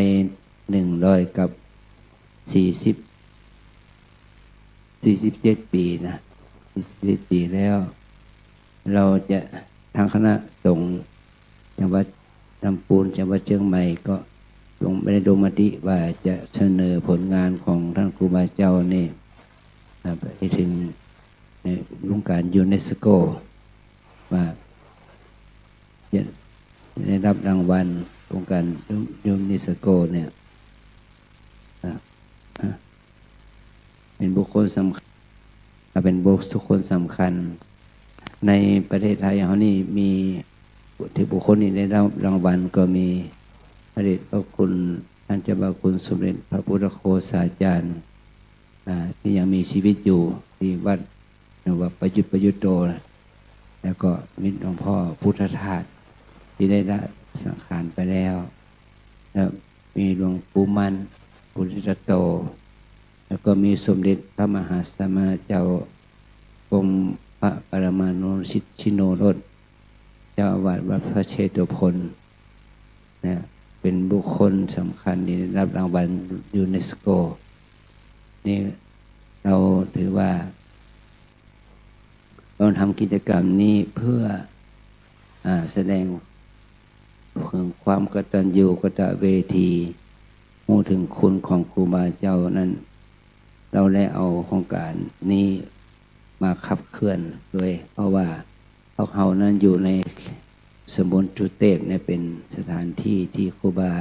นั้นได้สร้างสิ่งที่เป็นคุณูปการแก่คณะสงฆ์และก็ประชาชนแล้วก็นี่ถือว่าได้สร้างทางขึ้นวัดสุเทพเนี่ยแล้วก็สร้างวัดวาอารามพระวิหารหลวงที่วัดสนดอกเป็นต้นนี่ก็เป็นบุตรความคนงามความดีที่ครูบาท่านได้สร้างได้แปลงใบเฮาทั้งหลายได้พูดถึงสิ่งที่ท่านทำนั้นและมีอุปการะต่อพระศาสนากิจกรรมนี่เราก็ถือว่าเป็นกิจกรรมที่ฟื้นฟูจิตใจของเราเข้าสู่ศีลธรรมครูบาศีลธรรมเข้าสู่ศีลธรรมที่ดีนี่เราจะได้มีโอกาสทำความดีนี้ให้เกิดประโยชน์สติผลแก่พระศาสนาแม้นว่าปัจจุบันนี้สถานการณ์ทางสังคมทางการเมืองอะไรต่างเนี่ยมันก็วุ่นวายอยู่นะเดี๋ยวว่านี่นายกก็ถูกปลดไปแล้วนี่คือเกิดเหตุทางการเมืองก็ถือว่าเราจะต้องอาศัยเหตุปัจจัยเหล่านี้นะก้าวข้ามไปให้มันได้มันมีจิตใจที่เข้มแข็งเหมือนกับว่าถ้าเราทำความดีไหว้ครูบาก็ขอบารมีของที่ครูบาเป็นได้ทำมานั้นเพราะเราได้สร้างบารมีแก่ตัวเราทุกคนเพื่อก้าวข้ามอุปสรรคปัญหาทั้งหลายเป็นก้าวข้ามไปด้วยดีแล้วก็การงานน้อยใหญ่ก็จะทำให้เรานั้นได้มีความอุตสาหะวิริยะ ยิ่งขึ้นไปเนื่องในกันในโอกาสที่คณะสงฆ์ตำบลสุเทพและคณะสงฆ์อำเภอเมือง จะได้ทำกิจกรรมที่อีกกิจกรรมหนึ่งก็คือว่าอปอของอำเภอเมืองเฮานี่เราจะไปทำที่โรงเรียนพ่อหลวงนะบ้านพ่อหลวงที่บนดอยเราจะได้มีโอกาสไปเยี่ยมดอยเนาะดอยปุยเนาะสำคัญมากนะศรัทธาญาติโยมทั้งหลายถ้าเราอยากจะไปเห็นดอยปุยขอเดินทางไปเนาะมาเอารถแดงรถอะไรอย่างก็ได้รถที่เขาที่มีอยู่ที่รถที่ขึ้นดอยนะและนั่งรถแดงขึ้นไปแล้วเราจะได้พบกำนันแล้วพระธาตุดอยสุเทพเป็นแม่งานนะของเราได้ไปเยี่ยมดอยปุยอาตมายังบ่ได้ไปเลยนะ40 ปีละมาอยู่ที่เมืองเชียงใหม่นะดอยปุยยังบ่ได้ไปเลยนะไปสูงสุดก็แค่ภูหิงนะก่อนถ้ากิจกรรมนี้ก็เป็นเหตุให้เราได้ไปโดยถึงดอยปุยนะได้จะไปผู้บริหารดอยปุยด้วยตัวเราเองเนาะของเราได้นำเอาธรรมะสัญจรไปถึงที่นั่นแล้วก็เราจะได้ช่วยเราจะได้ไปเยี่ยมเยียนพี่น้องในเขตตำบลสุเทพเฮานั่นแหละได้ไปเยี่ยมเยียนเขาไปปฏิสันถานต้อนรับไปที่สันถานดูแลเอาใจใส่เขาเนี่ยพอเราเข้าหลวงพระโสองค์เด่นด้วยนะครับนิมนต์ไปโดยปุยเนาะพอจะรถจะลาไปก็มันจะทำให้กิจกรรมธรรมสัญจรเนี่ยมันจะได้มีคนเข้าไปหลวงหลายก็ให้เกิดประโยชน์สุทธิผลทั้งอุบาสกอุบาสิกาศรัทธาญาติโยมนั่นได้มีความชื่นใจในความดีงามนี้จึงขอเป็นตัวแทนของคณะสงฆ์เชิญชวนพวกเราไปร่วมกันกิจกรรมธรรมสัญจรที่วัดพระดอยสุเทพที่เป็นไปจัดที่โรงเรียนพ่อหลวงเจ้าพ่อหลวงที่ดอยปุยของเราได้ไปเยี่ยมเยียนบนดอยปุยนะขออนุโมทนาสาธุสาธุสาธุท่านสาธุชนทั้งหลายเพื่อการประกอบการบุญการกุศลในวันนี้ครบถ้วนบริบูรณ์ทั้ง3ประการที่เรียกว่าบุญกิริยาวัตถุอันประกอบด้วย1ทานน้ำใหม่บุญเสื่อด้วยการบริจาคทานการที่ท่านทั้งหลายได้มีน้ำจิตน้ำใจในการเสียสละจตุปัจจัยเทธรรมถวายแด่พระสงฆ์องค์แสดงพระธรรมเทศนาก็ดีถวายเป็นกองทุนแก่พระภิกษุสงฆ์ก็ดีถวายมอบหมายให้กับนักเรียนที่มาสวดสารพันยะก็ดีเหล่านี้เรียกว่าทานใหม่บุญเสื่อด้วยการบริจาคทานประการที่2ศีลใหม่บุญเสื่อด้วยการรักษาศีลประการที่3เรียกว่าภาวนาใหม่บุญเสื่อด้วยการเจริญสมาธิภาวนาขอท่านทั้งหลายได้สำรวมจิตสำรวมใจในการผ่าพายบุญกุศลเหล่านี้ให้แก่เจ้ากรรมนายเวรพ่อเกิดไม่เกิดและสัมภเวสีโอปปาติกะเพื่อเป็นบุญญบารมีสืบไปขอท่านทั้งหลายได้ทำสมาธิภาวนาสัก30 วินาทีครับขอกราบเรียนเชิญปฏิบัติครับ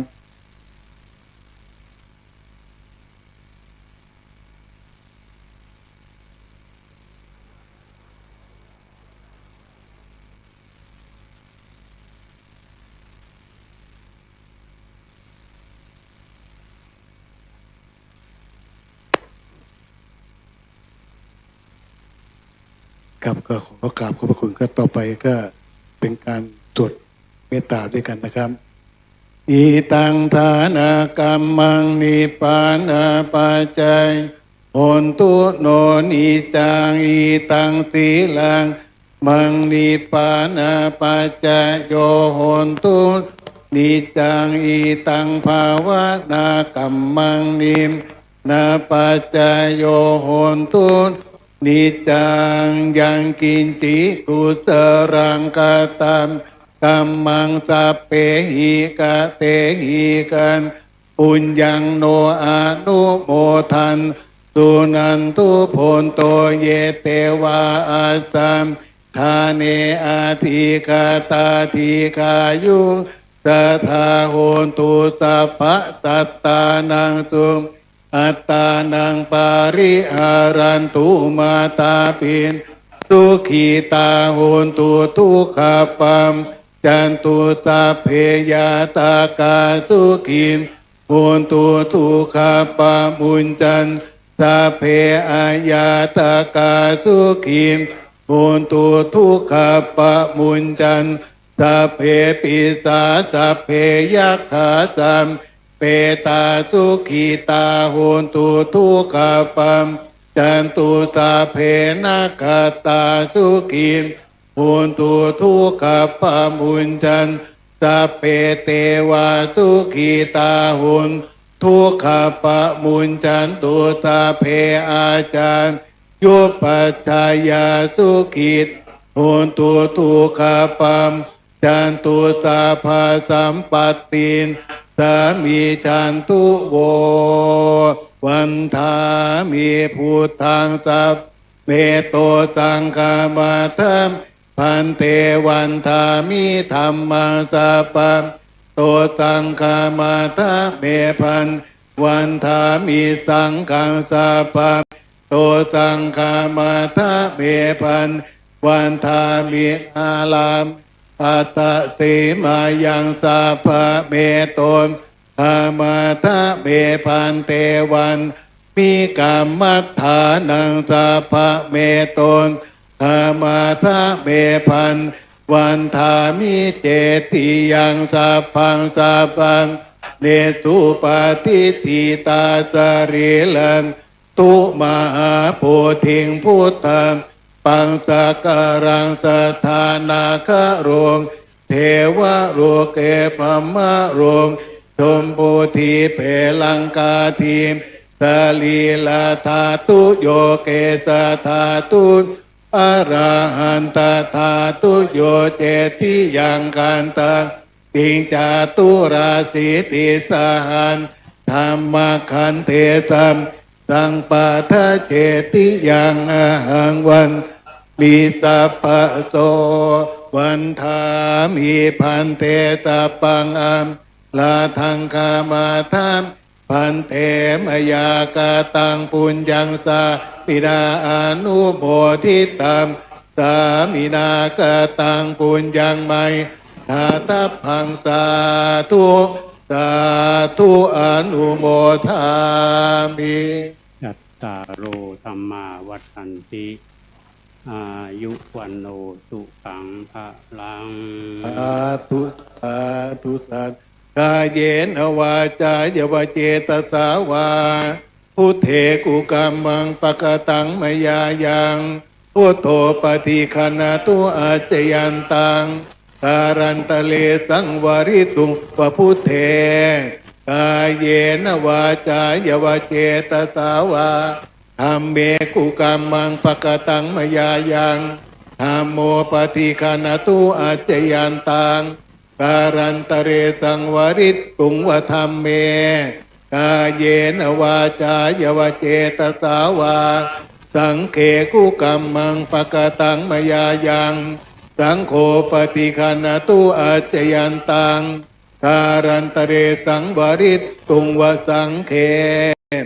อรหังสัมมาสัมพุทโธภควาพุทธังภควันตังอภิวาเทมิสวากขาโตภควตาธัมโมธัมมังนัมสสามิสุปฏิปันโนภควโตสาวกสังโฆสังฆังนะมามิท่านทุกท่านทั้งหลายลำดับต่อไปนะครับในนามของเจ้าที่วัดใหม่พิสายจะขอเรียนเชิญท่านอาจารย์ปัญญาคำบุญคุณรองผู้อำนวยการโรงเรียนพระเจตุพนนะครับได้กล่าวรายรับรายจ่ายที่ได้รับวันนี้ครับขอเรียนเชิญท่านอาจารย์ปัญญาครับ ขอถวายความเคารพหลวงพ่อเจ้าคณะอำเภอเมืองเชียงใหม่คณะตำบลสุเทพ เขตหนึ่งเขตสองท่านนายกเทศมนตรีเมืองสุเทพพี่น้องคณะสภาทุกท่านที่ได้มาร่วมกิจกรรมธรรมสัญจรในครั้งนี้เป็นครั้งที่สองวัดใหม่ห้วยทรายของเราผมขออนุญาตนำเรียนพี่น้องคณะสภาคณะสงฆ์ทุกท่านวันนี้ขออนุญาตนำเรียนพี่น้องสภาว่าพี่น้องคณะสภารวมทั้งพระสงฆ์ที่เข้าร่วมกิจกรรมในวันนี้ว่ามีกี่ท่านผู้เข้าร่วมโครงการธรรมสัญจรในครั้งนี้รวมทั้งหมดรวมทั้งพระภิกษุสามเณรมี100พระภิกษุสามเณรนะครับมี119รูปนะครับฆราวาส190รวม309รูปท่านคนนะครับอันนี้คณะสภารวมทั้งพระสงฆ์300ก่อนนะครับวันนี้แล้วก็ทอดปัจจัยการเทศในวันนี้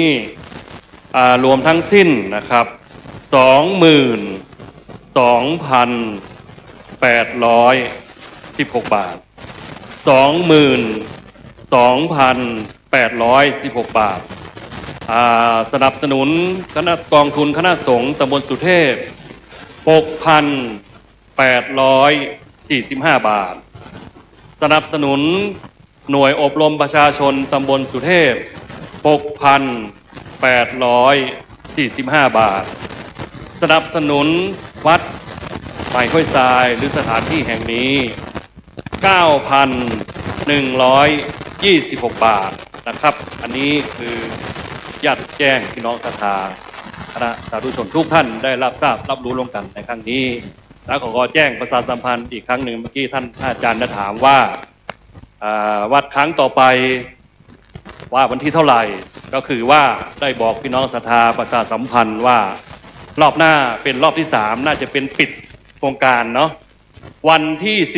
14เดือนกันยาตรงกับวันอาทิตย์เนาะพ่อกำนันเนาะวันอาทิตย์ที่14นะครับเดือนหน้านะครับวันนี้ผมหลวงพ่อเจ้าวาดในนามตัวแทนพี่น้องคณะศรัทธาวัดใหม่ห้วยทรายของเฮาทั้ง2หมู่บ้านทั้งหมู่4และหมู่15ความรู้สึกในใจผมวันนี้ขออนุญาตนะครับพี่น้องศรัทธาผมดีใจจริงๆมาเห็นพี่น้องศรัทธาเกินคาดที่ผมได้คิดเอาไว้ว่าโอ้ผมกะว่าไม่เกิน300แต่ไว้มัน300กว่าผมว่าก็เกินคาดนะท่านนายกนะวันนี้เพราะนั้นผมในนามเจ้าภาพตัวแทนหลวงพ่อพระอธิการบุญเพ็งปิยธรรมโมซึ่งไปประชุมคณะสงฆ์ที่ผ่านมาหลวงพ่อท่านแข้งขาไม่ค่อยดีมอบให้ไวยากรณ์ไปแทนก็แล้วกันผมก็ยอมเสียสละเวลาโดดเรียนครึ่งวันโดยไม่ได้สอนหนังสือครึ่งวันไปประชุมแทนหลวงพ่อปรากฏว่าคณะสงฆ์เปิ้ลได้พูดเราว่าห้วยทรายอันปองน้อยก็มีแล้วดอยสุเทพก็มีแล้วศรีโสดาก็มีแล้วตั้งทองก็มีแล้วรอบนี้น่าจะเป็นถึงคิวห้วยทรายแล้วนะท่านได้พูดมันอย่างนี้ผมได้ยินคำนี้ผมก็มีความรู้สึกว่าดีใจแทนพี่น้องศรัทธาห้วยทรายของเราจะได้เห็นพี่น้องศรัทธาทั้ง15หมู่บ้านได้มาเห็นวัดใหม่ห้วยทรายของเราปีนี้เนื่องจากว่าวัดใหม่ห้วยทรายของเราได้เข้าร่วมโครงการ5 ส.ซึ่งหน่วยงานทางราชการสำนักงานพระพุทธศาสนาแห่งชาติจังหวัดเชียงใหม่เป็นต้นสังกัดได้มาประเมินเราเมื่อวันที่4มิถุนาที่ผ่านมานี้นะครับเพราะฉะนั้นผมในนามวัดใหม่ห้วยทรายตัวแทนหลวงพ่อได้ขอบคุณพี่น้องศรัทธาท่านนายกผู้ให้การสนับสนุนปัจจัยค่าใช้จ่ายสนับสนุนทุนทุกอย่างที่มาจัดกิจกรรมในวันนี้ก็ขอขอบคุณท่านนายกแล้วก็คณะสงฆ์ตำบลสุเทพซึ่งท่านได้เล็งเห็นความสำคัญวัดใหม่ห้วยทรายของเราในครั้งนี้ผมก็ต้องขอบคุณแทนพี่น้องศรัทธาห้วยทรายทุกท่านทั้งหมู่4และหมู่15ครับเพราะนั้นวันนี้ก็ขอเรียนพี่น้องศรัทธาสาธุชนทุกท่านไปแค่นี้ก่อนขอบคุณมากครับ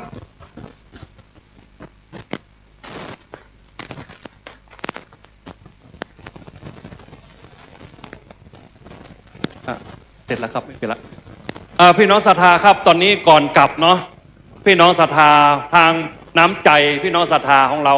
ได้เตรียมไว้ประตูทางออกเนาะพี่น้องศรัทธาเนาะพี่น้องศรัทธาที่มาร่วมทำบุญวันนี้อย่าลืมรับของฝากจากพี่น้องคณะศรัทธาของเราตรงประตูทางออกนะครับเนาะพี่น้องคณะศรัทธาเฉพาะพี่น้องศรัทธาญาติโยมเนอสุเจ้าเฮาเลยเวลาแล้วเนาะครับอันนี้เฉพาะศรัทธาเฮาเนอครับครับอะไรครับฮะโอ้ ต่อไปก็เป็นการเพลงสรรเสริญพระบารมีครับ ญาติโยมฟังเพลงเตนเนอร์ห้องเพลงสรรเสริญพระบารมีด้วยกัน ทั้งหมดตรงถวายคำนับ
ครับขอเรียน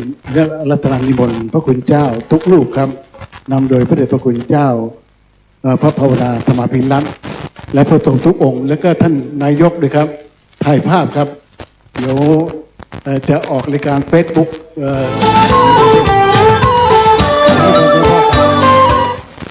นิมนต์เดี๋ยวหลวงพ่อยืนแต่ด้านหลัง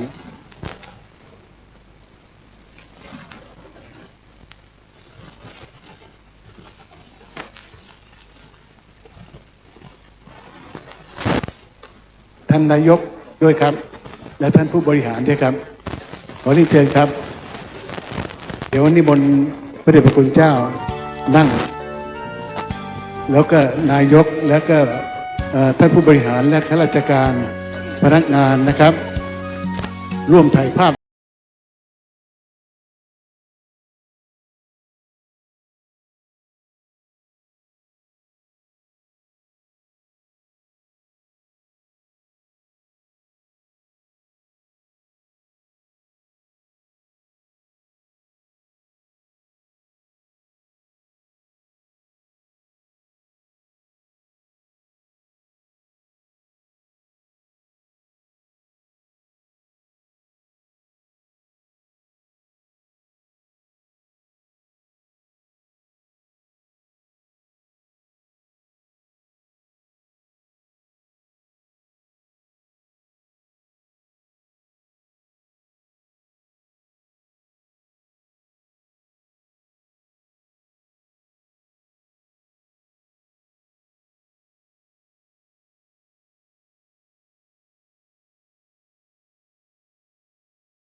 โลหนึ่งสองสามโลหนึ่งสองสามโลหนึ่งสองสามอันนี้ของอาจารย์เด้อของอาจารย์เด้อได้ครับวันนี้ก็นับว่าเป็นโอกาสอันดี แสดงความยินดีกับท่านนายกของเฮาเด้อพี่น้องศรัทธาวันนี้ท่านได้รับรางวัลคนดีสีแผ่นดินภายในวันนี้เพิ่งรู้ข่าวตะกี้นี้เพราะฉะนั้นพี่น้องศรัทธาเฮาวันนี้เฮาแสดงความดีใจกับท่านนายกเฮาเนาะท่านได้รับรางวัลคนดีสีแผ่นดินของเฮาของตำบลสุเทพของเฮาก็ถือว่าเป็นบุญบารมีเป็นอานิสงส์ของท่านนายกเฮาเดอร์ได้นำพี่น้องศรัทธาเฮาพี่น้องศรัทธาสาธุชนเฮาวันนี้โอ้ครับผมครับก็นับว่าเป็นโอกาสอันดีวันนี้ที่ท่านนายกพร้อมด้วยทีมงานสมาชิกสภาคณะผู้บริหารทุกท่านได้วันนี้ได้มาร่วมกิจกรรมโครงการธรรมสัญจรที่วัดใหม่ห้วยทรายของเราแล้ววันนี้ก็นับว่า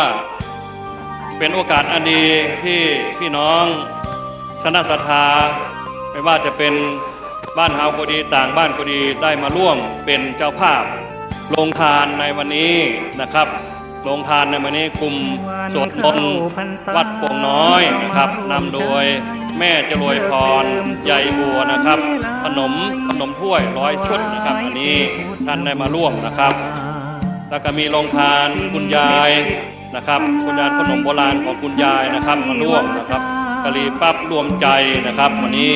อันนี้โรงทานนะครับแล้วก็ครอบครัววาจารีนะครับครอบครัววาจารีนะครับอันนี้สาคูลำไยนะครับแล้วก็ข้าวเหนียวลำไยครอบครัวพวงเมานะครับนี่ครับนี่ขนมปังปิ้งสอทอโรงทานพร้อมด้วยกุลบุตรนะครับแล้วก็ขนมจีนรวมใจ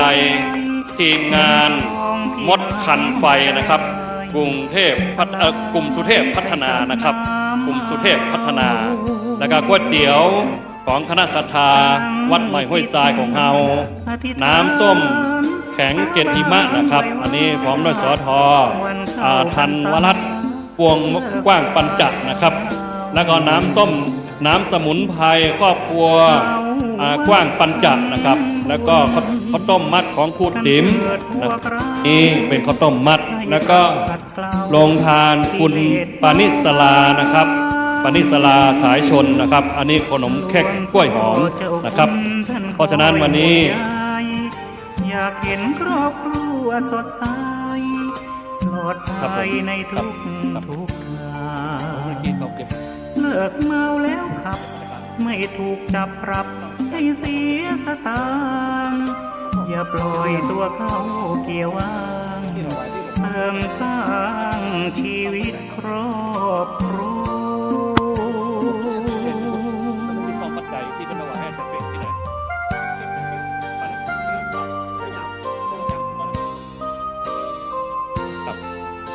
อนุโมทนาขอบคุณกับพี่น้องทุกท่านเน้อ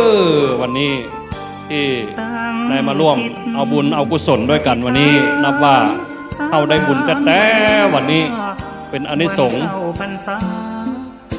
ครับอันนี้ยอดนี้เข้าวัดเลยถ้าพี่น้องศรัทธาคณะกรรมการเฮาเก้าอี้พลาสติกเฮาจะได้เก็บไว้ด้านหลังเนอะส่วนเก้าอี้นวมนั้นเขาจะยกเข้ามาในศาลานี้ก่อนเก้าอี้นวมสีเทาด้านหน้าเขาจะยกเข้าไว้ข้างในก่อนเดี๋ยวพรุ่งนี้สามเณรเชษฐพลเขาจะจัดการนะครับพรุ่งนี้วันอาทิตย์นะครับเนาะวันพรุ่งนี้